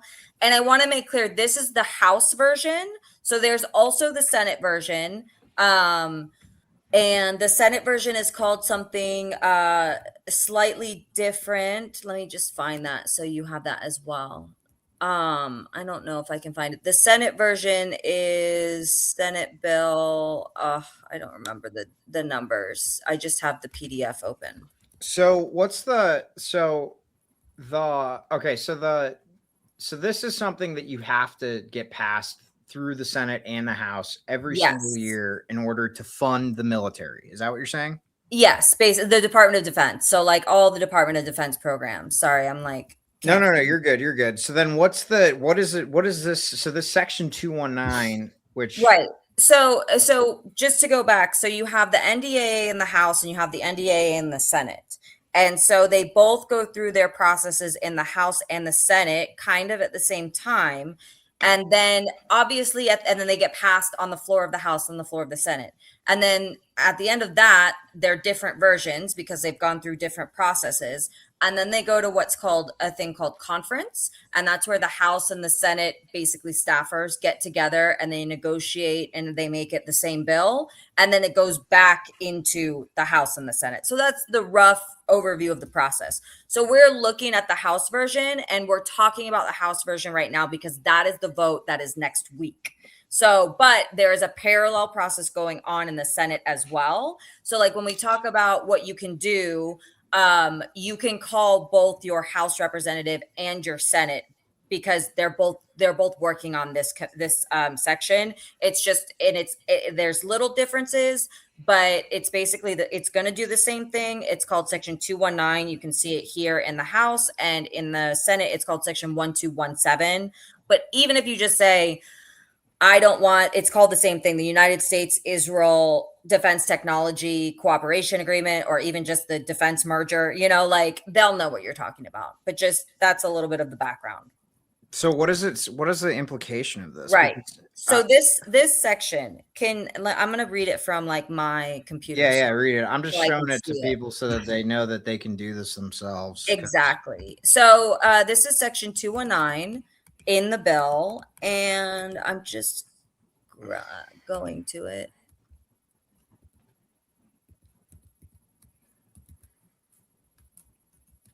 Here it is. Okay. So the first part of it, the first paragraph is kind of the paragraph that sets everything up, right?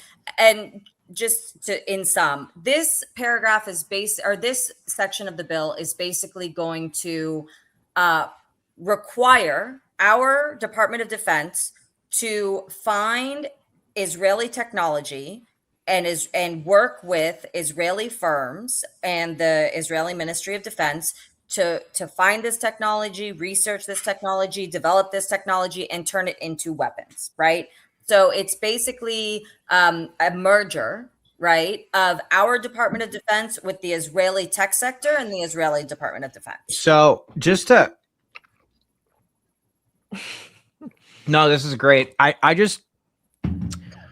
want to just kind of put a caveat here because a lot of people, hey, what's up, Chicago Bish? We're talking about this is our favorite community member. She's the general of the Party Crashers Army. We love Chicago Bish. What's up? She's our favorite. She's laughing now.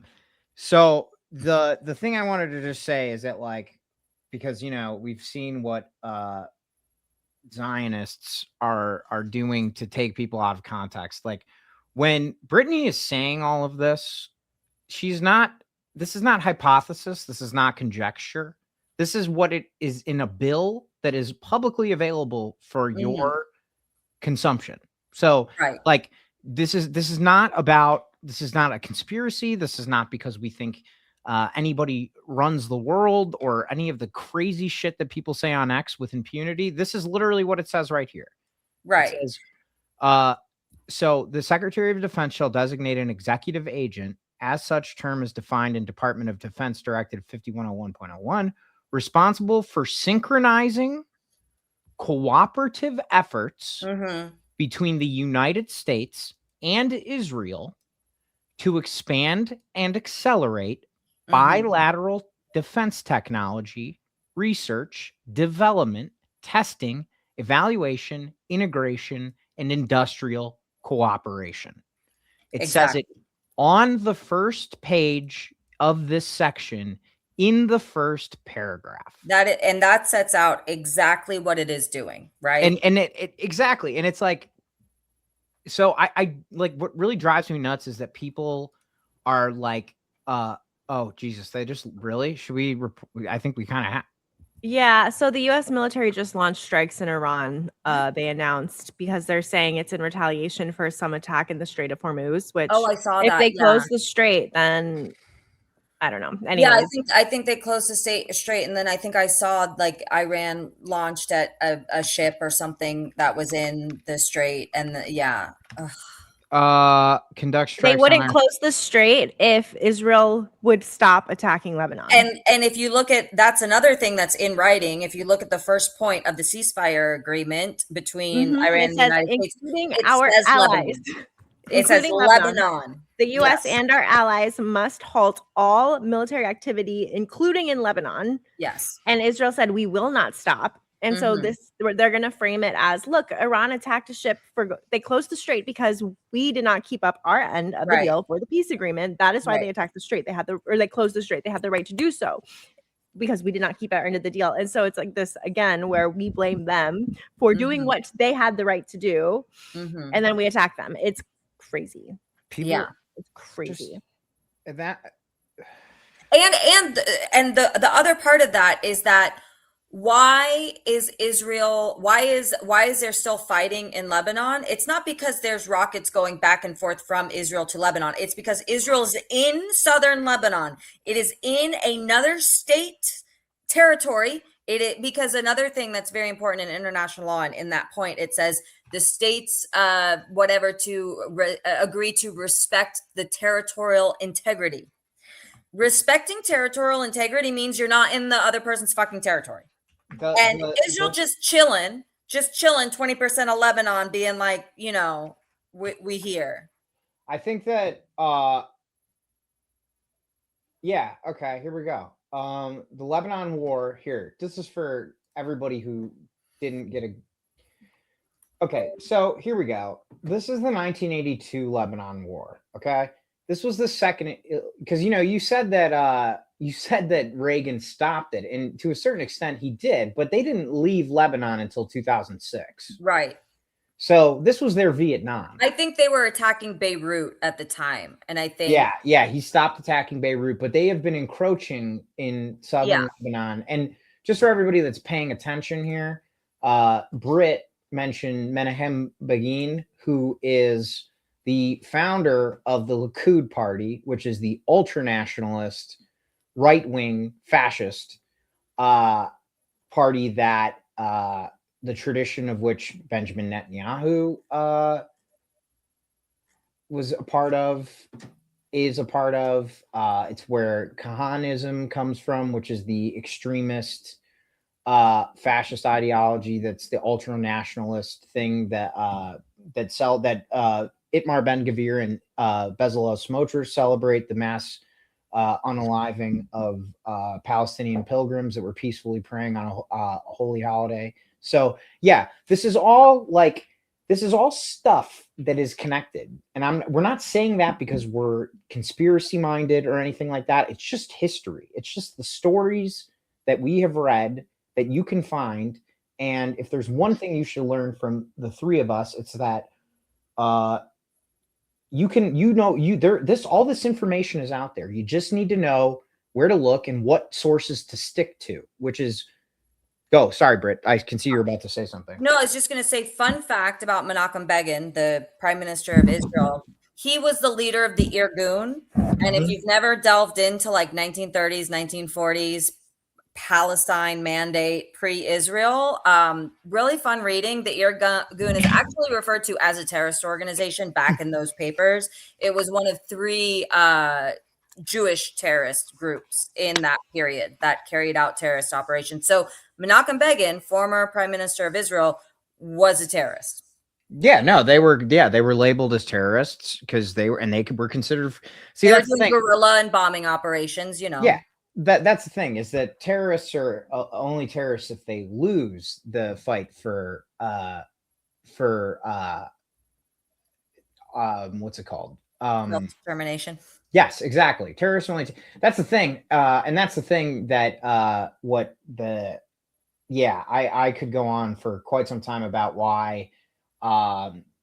Really the word terror, and I'm not telling you this because you all know this, but I'm trying to explain it to our audience, is that when you hear the word terrorists, it's like, to Brittany's point, it's if you look at the King David Hotel in 1948 in Palestine, that was Menahem Begin it was Ben Gurion, who was the first president of Israel who did that attack against the British. Like, so,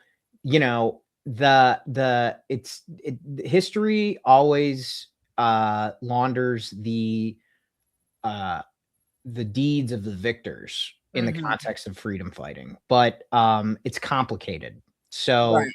people, and I don't like that word from a legal perspective because it is meaningless. If you look at if you look up what the actual legal definition of terrorism, it's like with the motive to change like the political of a government or something like that. You know, like it's like that's everything. It's like violence, but you know, like it's like it's so broad and it really means nothing. And you know, it's like I like, let's talk in specifics. Like, is it a war crime, right? What war crime is it? You know, is it the war crime of like a judicial killing, right? Like terrorism, it doesn't mean anything. That actually, that's a really good point from a legal perspective, and I think that it's an incomplete the thing that terrorists or freedom fighters or whatever you call them, because I agree with you from a legal standpoint, the word is wish-wash. That's why the war on terror was completely bullshit. But I find it interesting because I was thinking about this, like terrorists are constantly fighting against imperial, like terrorists are constantly fighting against being labeled as terrorists, right? So how do you do that? Like, how does MAGA like convince the American people that they're good and not bad? Well, I just think that terrorism, why am I echoing? Terrorist is something that they'll always use to say that you are against us, the person in power, or like we want to criminalize you in some way. That's why they made Venezuelans terrorists. We need to criminalize Venezuelans. But like it's the same thing. It's like it's all folded into like propaganda. Like we are going to define who our enemy is. Oh, sorry. Yeah, no, keep going. My bad. But no, like I just think terrorism is a meaningless word because I would say that everything Donald Trump is doing is fucking terrorism. ISIS terrorists. But are we just going to are we still just going to keep going back and forth and back and forth? Like, no, you're the terrorist. No, you're the terrorist. It's just like a meaningless exchange of like that. I agree with you. Like it should be, if you are committing war crimes, you are a terrorist. Yes, that's exactly right. Because it's really what it is I think the literal definition of it, like from a dictionary standpoint, is like it's the pursuit of political aims by employing fear, right? The thing that I found interesting about I was watching the movie Carlos. Have you ever seen this miniseries on BBC? It's interesting. It's about the Jackal. He was like a guy who worked for the PFLB in the 70s, and he kind of became like this. He was a bad person. He was like a malignant narcissist that basically just co-opted. Anyways, I don't want to get into it, but it's interesting because there is this thing in the 70s where they call it like the golden age of cinema, and they also call the 70s the golden age of terrorism, because it was the kind of thing where you could hijack a plane. I'm serious. Here, I'll show you. It's easy to Google, and I think it's interesting because you know, the thing that we see now a lot of is like, you know, there's that guy on Instagram. Have you seen him that does the IRA like style videos with his cat, where he's holding like his cat and he's wearing a balaclava and a Palestinian flag behind him, and it's very like coded as like, but it's funny because he's holding a cat like he would a Kalashnikov. And I think it's interesting because terrorists rely on the ability to tell stories in order to combat the propaganda that's being told about them. And the reason why it's effective is because it transcends the noise. Like there are 10 movies about the IRA for every one movie about Margaret Thatcher. And there is a reason for that. And it's because they were better at telling a story. And I'm not saying I'm completely divorcing this from morality. I'm just saying that people do not like Margaret Thatcher and her death. And people are reevaluating I mean, look at Kneecap. They've aestheticized that whole thing. I mean, the reason why they're called Kneecap is because the IRA used to kneecap drug dealers in Belfast. Like, I think that's one of the reasons why they're called that. I don't know, but that's what I think of when I think of the IRA. I think the kneecap was like to traders or whatever. It was something like, it was a way they enforced things. Yeah. They would shoot out kneecaps. Now, I'm for a 32 county solution all the way, and I think kneecap is awesome. So I'm going to just put that out there. I'm just trying to study this from so the golden age of terrorism to designate. Can you read this? Can you see this? I have to drop off to pick my kids up soon, but you guys can finish without me on the NDA and all that. Thank you, Meg. So there's a book right here, The Golden Age of Terrorism. See, there's a million. You can Google it and you'll see. But I think it's interesting because there are like, here's the Behind the Bastards episode, but it's interesting because like they're referring to terrorism like cinema, like they're characterizing it like that. And I think it's interesting because MAGA like is really, they communicate like terrorists. Like, I'm not saying that, again, they communicate like the IRA communicated. And I'm not conflating the cause. Right. Conflating the medium, which is that they use cheap mediums. They use symbols over and over again. They construct a narrative that combats what is being said about them so that they can continue to dictate the tempo of the media environment. But like, nobody does like Margaret Thatcher dress up. But like, if you look at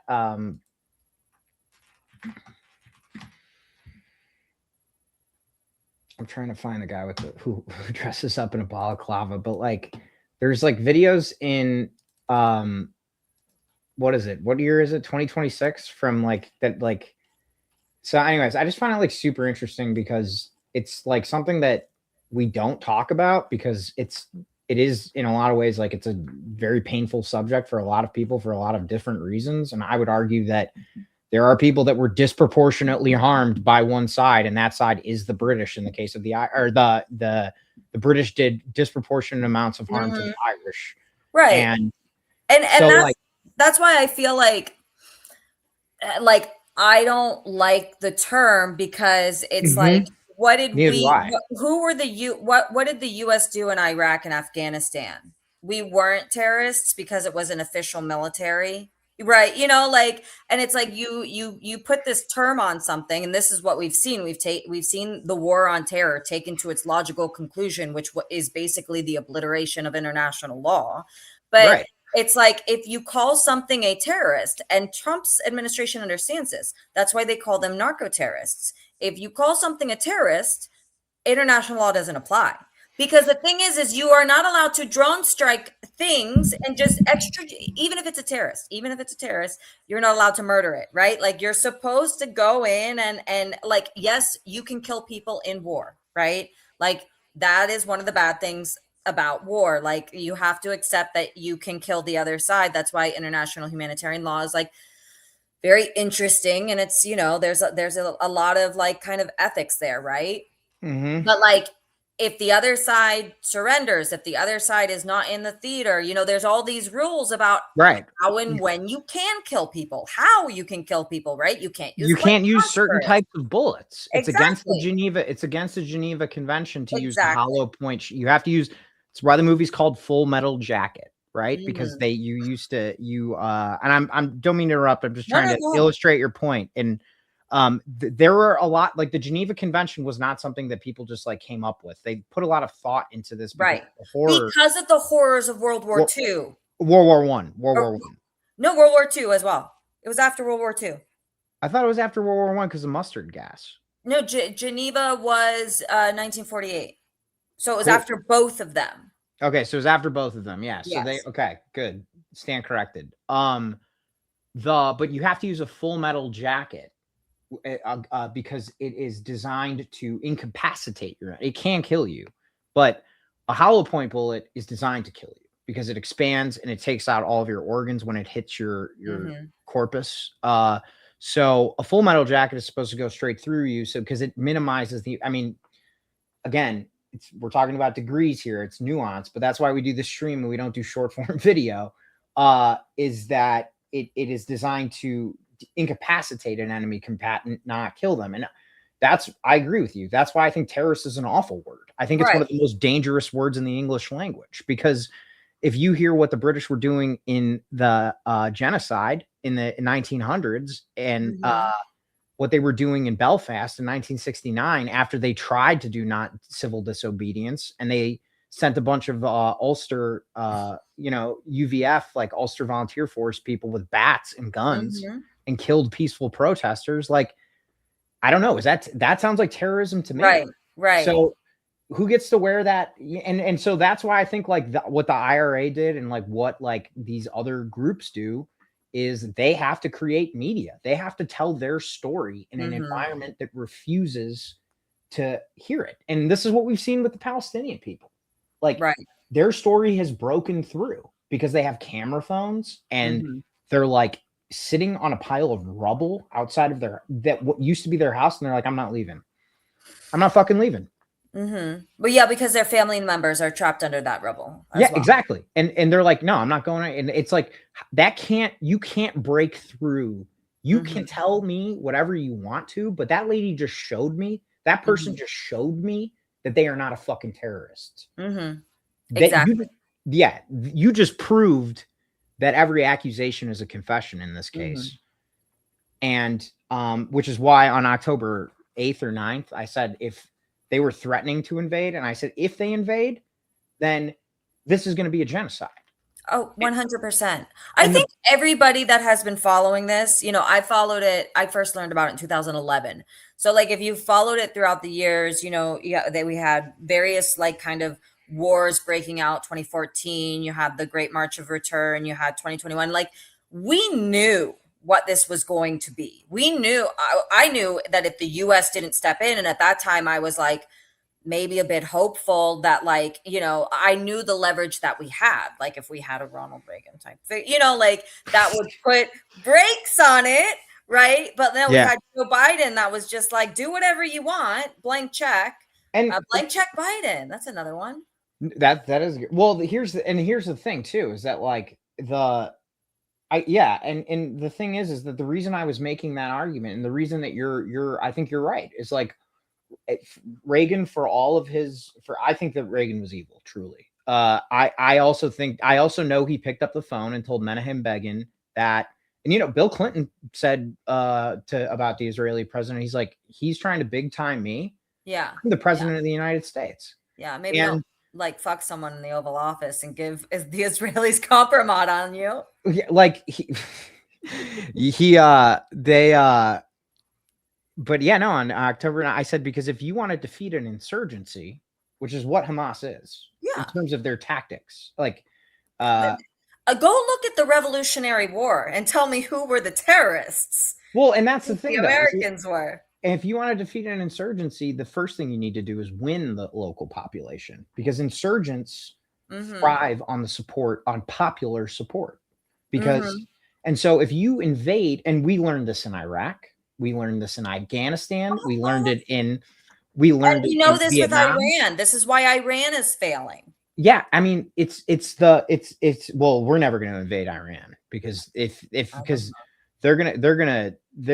we do, they're gonna roll us. I mean, they're drone, like I don't know how much you know about the difference between Shias and Sunnis. Do you know the difference? I know. I mean, I know why they are different. I know like one is a lineage and one was democracy. I also know like a little bit of the culture. Like Sunnis think the Shias are a little bit, more hardcore. No, it's they like cut themselves in their head or something. No. That's just like the people in the Opus Dei who have the thing. So let me just share this because I think it's important. This is all just stuff I learned because I was bored. But it's interesting, and I think you'll find it interesting because you're really smart. So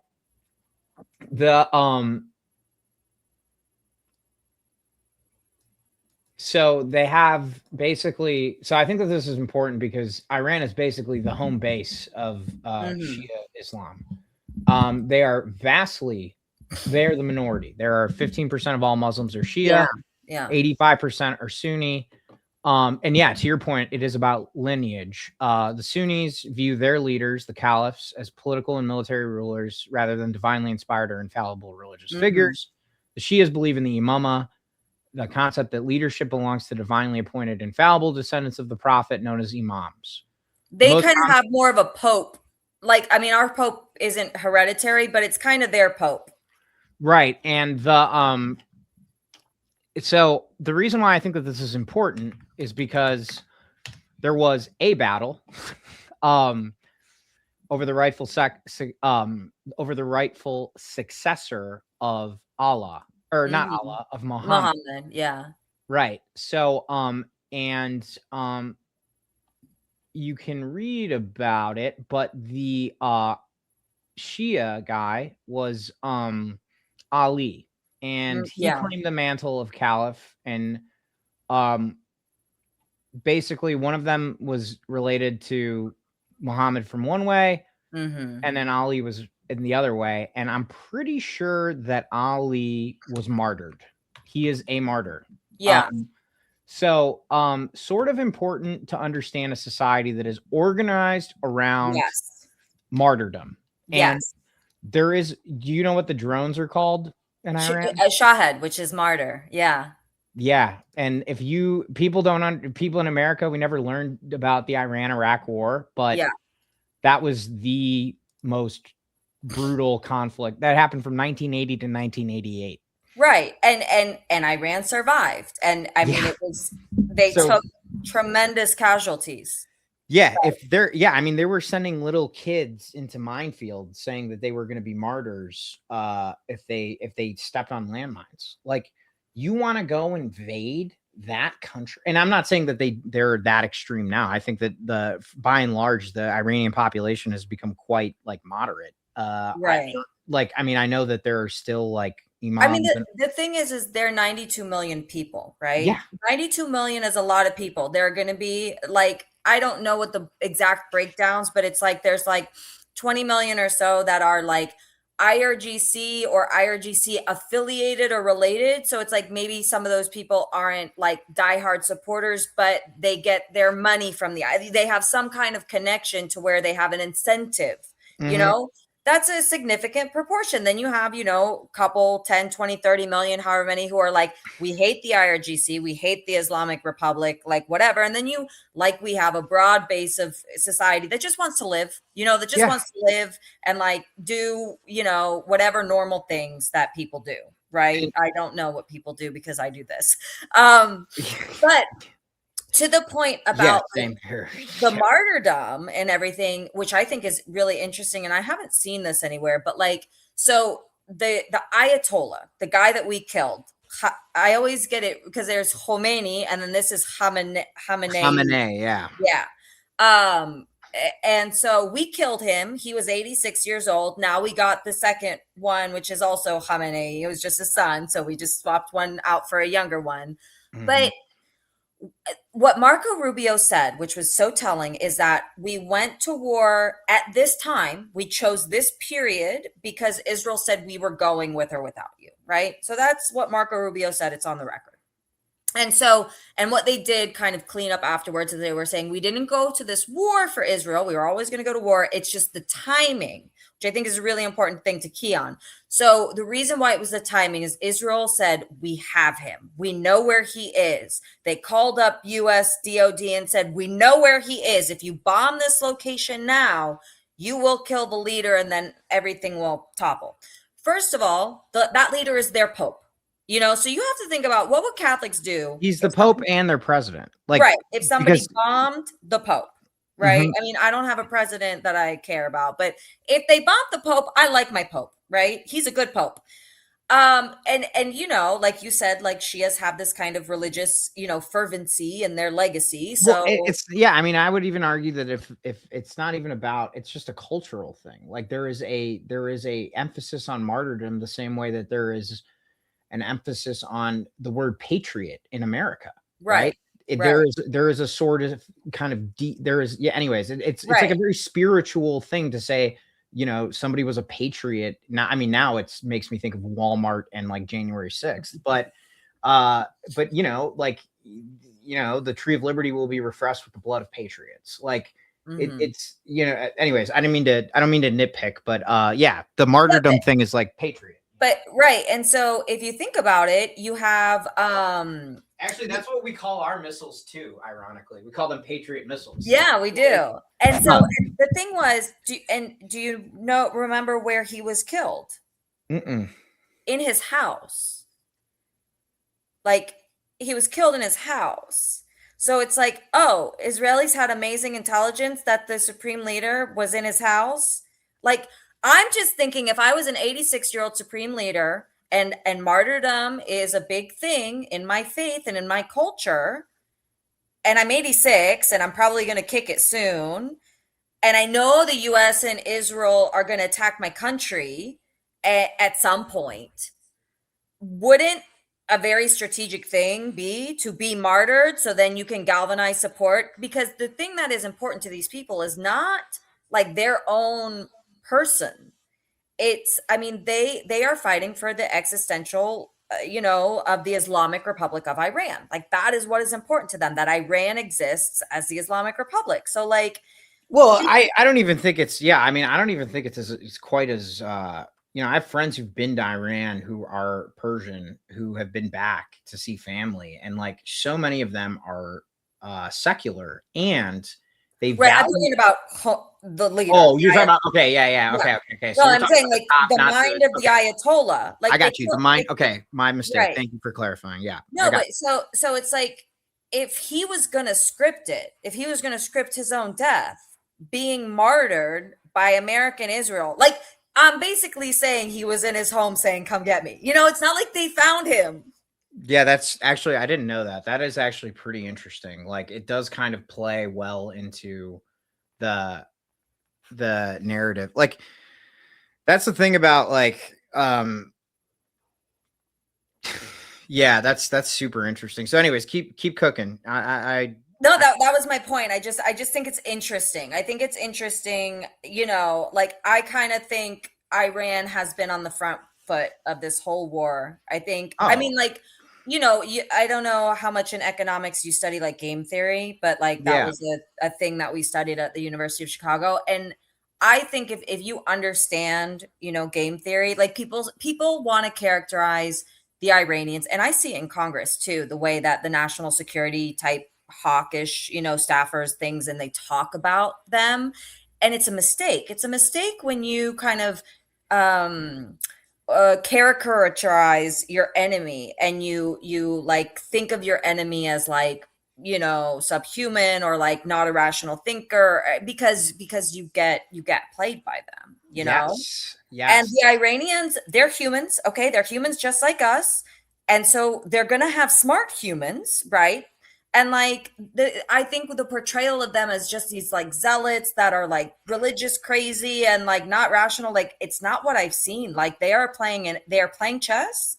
They're playing a very smart game of chess. And I think that they have outmaneuvered us and they may have baited us into things. Like, I mean, it's you. Yeah, I don't doubt that at all. And I also think that one of the reasons why we have lost and will continue to lose, no matter how many times we double and triple down and throw as much money, energy, manpower, and the innocent lives at this, is because I think you're absolutely correct. I think that it is the symptom of American exceptionalism that, Iran doesn't wear back-to-back World War. There is no other country that fought in World War II that can where you can buy a $10 t-shirt that made in China that says back-to-back World War champs. I know. I love that t-shirt. I have it.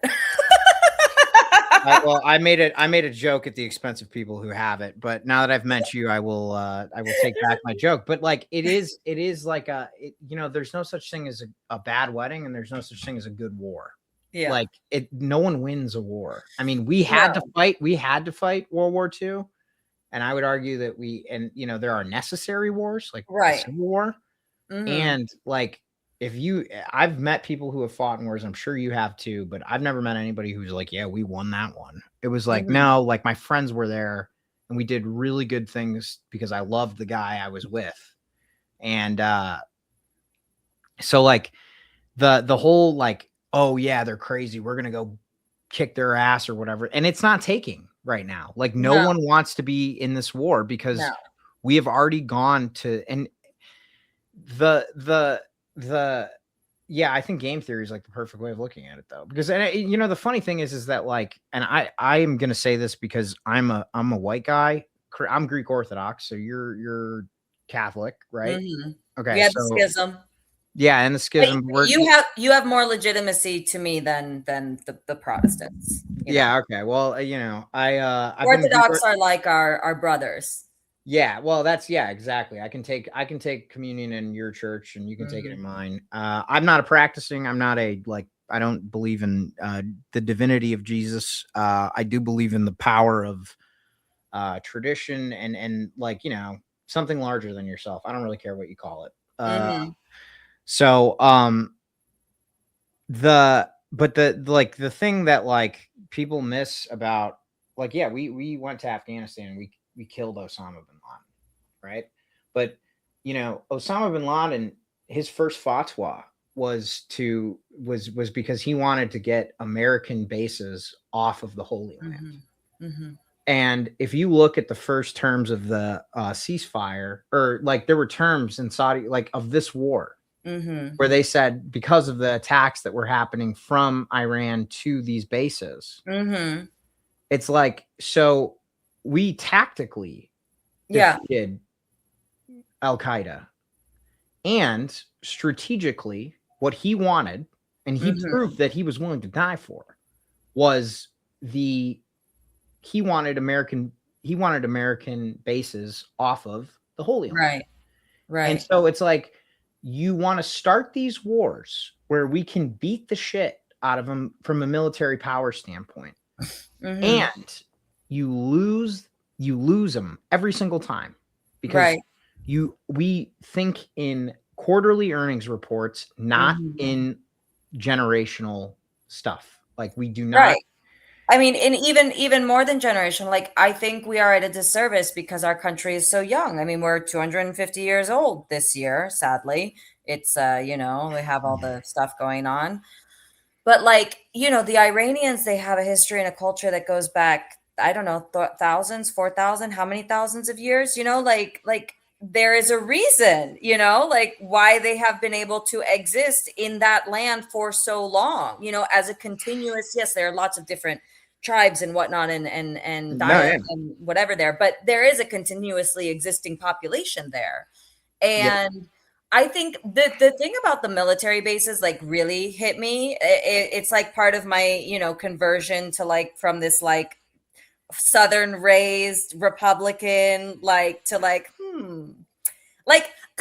I look at it from kind of a first principles, but God's eye view of well, I wouldn't like it if China had all these military bases. So I can see why people probably don't like it that we have all these military bases everywhere.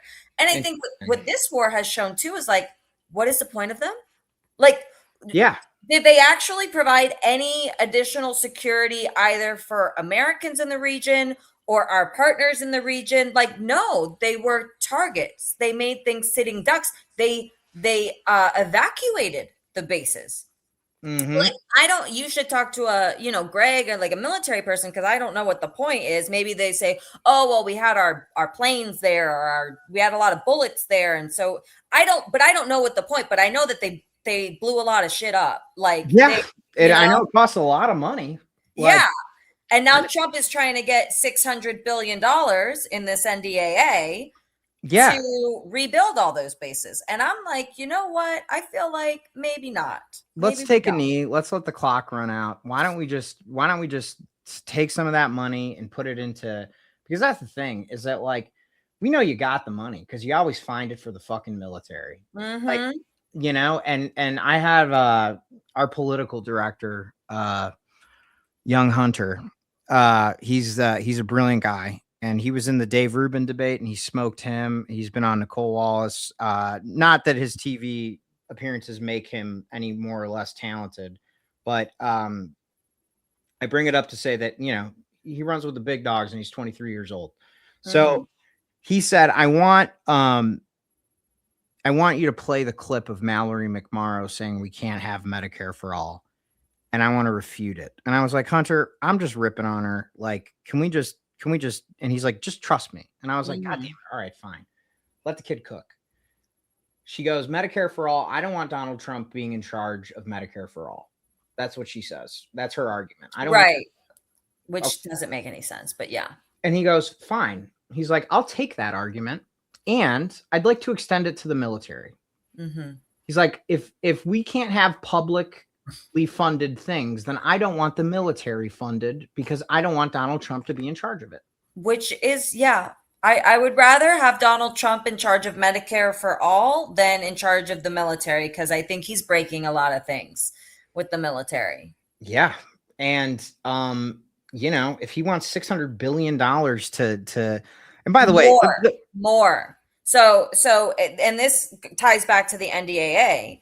So he wants a total of $1.5 trillion to the Pentagon. Last year's NDAA was about $900 billion.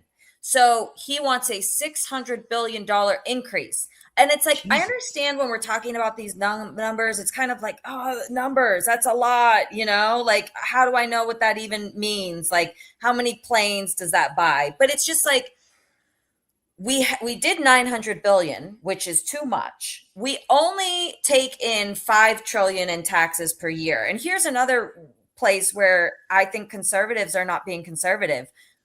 Not raising taxes is not like a necessarily conservative or not position. Like, taxes are just, they're a thing, right? They're not inherently good or bad. I think we should be raising taxes, particularly when we have the high inflation. Instead of the banks raising interest rate, which brings the money to the bank, you raise taxes, which does the same thing as raising an interest rate, except the money goes to the government. I think that's Keynesian. It might be. That's actually, I've never heard that argument, but that is really yeah, smart. That's what they should be doing. Like, I mean, you cannot have, like, I think our budget shortfall is something like $2 trillion a year, right? You cannot have a budget where you bring in 5 and you put out 7 every year. Eventually, it's going to tip over, right? And I think this goes to the long view thing of history. When historians look back on this period, if humans still exist, which is like, I don't know, but when historians look back on this period in 100 years, 200 years, they look at things in decades and in 50-year increments, and they're going to look at the totality of our foreign policy after World War II. And then they're going to look at the eventual downfall of our currency if we don't get the debt out of, under control. And they're going to be like, oh, their foreign policy sunk their empire. I mean, that's what we're doing, No, that's causation or correlation. It doesn't matter. It's literally like too big. It's like a 2 + 2 on the wall of history in 50 foot numbers, 50-foot font. Like, and so we have a 7 trillion budget, right? So just think 7, right? We bring in 5. We gave like 0.91 to our military last year, right? We're spending also $1 trillion in interest. We're spending $1 trillion in interest on the debt, and you can spin that any way you want, right? Interest is just throwing away money. We're throwing away some of that money to China, right? Whoever holds our bonds, we're throwing that money away to them, right? Mm-hmm. So that's just another $1 trillion that's just going out the door because we have so much debt, right? And then we have Medicare, Medicaid, Social Security is another big part of it. And then we have, basically like government services is like that much. And they want to go from 1 to 1.5 trillion, like without doing any taxes, without raising any taxes, without fixing anything else. They want to give the military like a 50% increase. It's funny because that is obscene. And so, I mean, I don't know. I choose to laugh instead of cry. I will tell you this because, I hear the word, and you're going to laugh at me because you're going to think I'm a classic woke one. But I do, like, whenever I hear I'm on the right and like blah, blah, blah, you have like, again, it's like the word terrorist. It's very loaded, right? You have a very like And I've managed to deprogram myself whenever I hear the word terrorist, because I know when I hear it in the news, I think, who are we talking about and why? Right, Because if it's a Venezuelan guy sitting on a boat and a double tax strike, which does violate the Geneva Convention, right, or if it's a doctor in a hospital in Gaza, okay. But being sexually tortured in an Israeli prison. Right, exactly. So I have managed to kind of get over that word. And then, you said the right, but one thing that I did have to get over is the debt, because I was always under the impression that debt is natural, which is like what I think Alexander Hamilton, one of the founding fathers, said: debt is natural. We don't need to worry about it. Yeah, there are various economists who are just like, that's debt, like. I don't agree with that anymore. Yeah. I think that the debt is a problem that we'll never solve, and it is something that we need to maintain the stat. I don't even know if it's possible anymore, but we need to maintain. There's a reason why terrorists in movies always use $100 bill. I say terrorists. There's a reason why criminals in movies who are robbing a bank, no matter where they are on the planet, say, I want $1 million in $100 bills. It's because we are the reserve currency of the world, which means that guy who's holding up a bank in Singapore can get those $100 bills and go spend them in a non-extradition country, right? And the reason that is because we're the reserve currency of the world. And if we default on our bonds, and if we run up our debt because of stupid foreign wars, and we don't raise our taxes because we're not getting inflation under control, we will not be the reserve currency of the world. So you will see movies, which I think is interesting. You see movies where a criminal says, I want $100 million in euro, right? And you're starting to see that shift, right? Like it used to just be $100 bills, $100 bills, $100 bills. I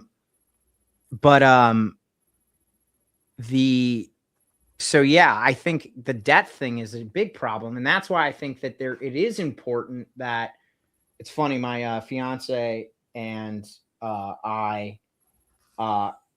there's a lot of different political opinions, but there's this guy who's involved with the family. I'm not going to reveal who it is because he's got a big boy job, but he's a libertarian, and he really likes Thomas Massey. I really love Ro Khanna. I think Ro Khanna is fantastic. I have to say Chris Van Hollen is my favorite, but then Ro Khanna is my favorite. Just because Chris Van Hollen has done like personal things that like have helped, campaigns that I've worked on and stuff, like the Mohammed Ibrahim. He got him out of Israeli jail. Like he's standing up for the human rights, but like Ro Khanna is right there. No, I love Chris Van Hollen too. I love Chris Van Hollen too. Cause when he went down to what he's been doing for Palestine, what he's been doing he was the only one going to CCOT. I'm going to CCOT. Yeah. And Mohsen Madawi, who I had the honor of meeting. I'm saying honor because that dude, like he took a charge. Like no one said anything about him. No one. Like there was nobody in the Democratic Party except I don't know if Ro and Chris Van Hollen, but they had always had an outspoken thing about activists who were exercising their First Amendment rights and then were illegally detained by ICE. Like Ozturk Usman and Mohsen Madawi and Mahmoud Khalil. Like all those guys, like the Democratic Party didn't say shit. But when Jimmy Kimmel got canceled, oh my God, Chuck Schumer had his panties in a bunch. But like me and this guy are both like, he's like, I don't want any foreign wars. This guy I know who's close with. And he's like, and I don't really agree with Ro Khanna, but I respect him. And I was like, I don't really agree with Thomas Massey, but I respect him. And that guy's got a clock with the debt on it. I know, he's had it for years. He made it himself. And I know. And he's ideologically consistent, which in game theory means that you have an opponent who's acting in good faith and behaving rationally and so I can work with somebody like that. And we do it all the time in regular jobs, right? Like, right, exactly. It's like there's people you don't like, and then you have to do it because you get the paycheck or whatever. But like, if you have rational actors, good faith actors, right, you're gonna be okay. And like, So me and this guy we always joke. We're just like, it's like Hannah and Massey, man. Like, except we both look like Massey. Like, he's just like, so I don't know. I think that this was a great, this was awesome having you. You have an open invitation to the Party Crashers podcast. And yes, what we're doing. I think it's a stream podcast. I don't really know. We're not trying to get into the like patriot terrorist shit. Like we're gonna just call it whatever it is.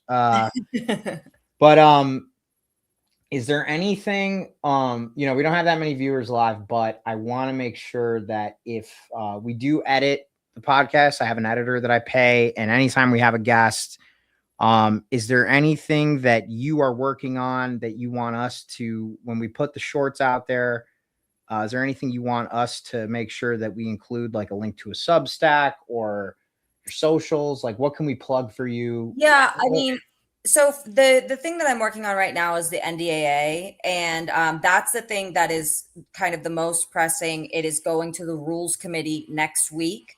Okay. And so basically that provision that we just went through, Section 219, that is in the bill. So if the NDAA passes, that provision is law, which is basically, it's integrating our military further into Israelis' military and their tech sector. It's going to be Israeli companies doing research on, in US universities, us doing research over there, and then the co-production of the weapons. So it gives them a lot more leverage over like all of the things that we talked about, like it gives them leverage over our defense weapons production.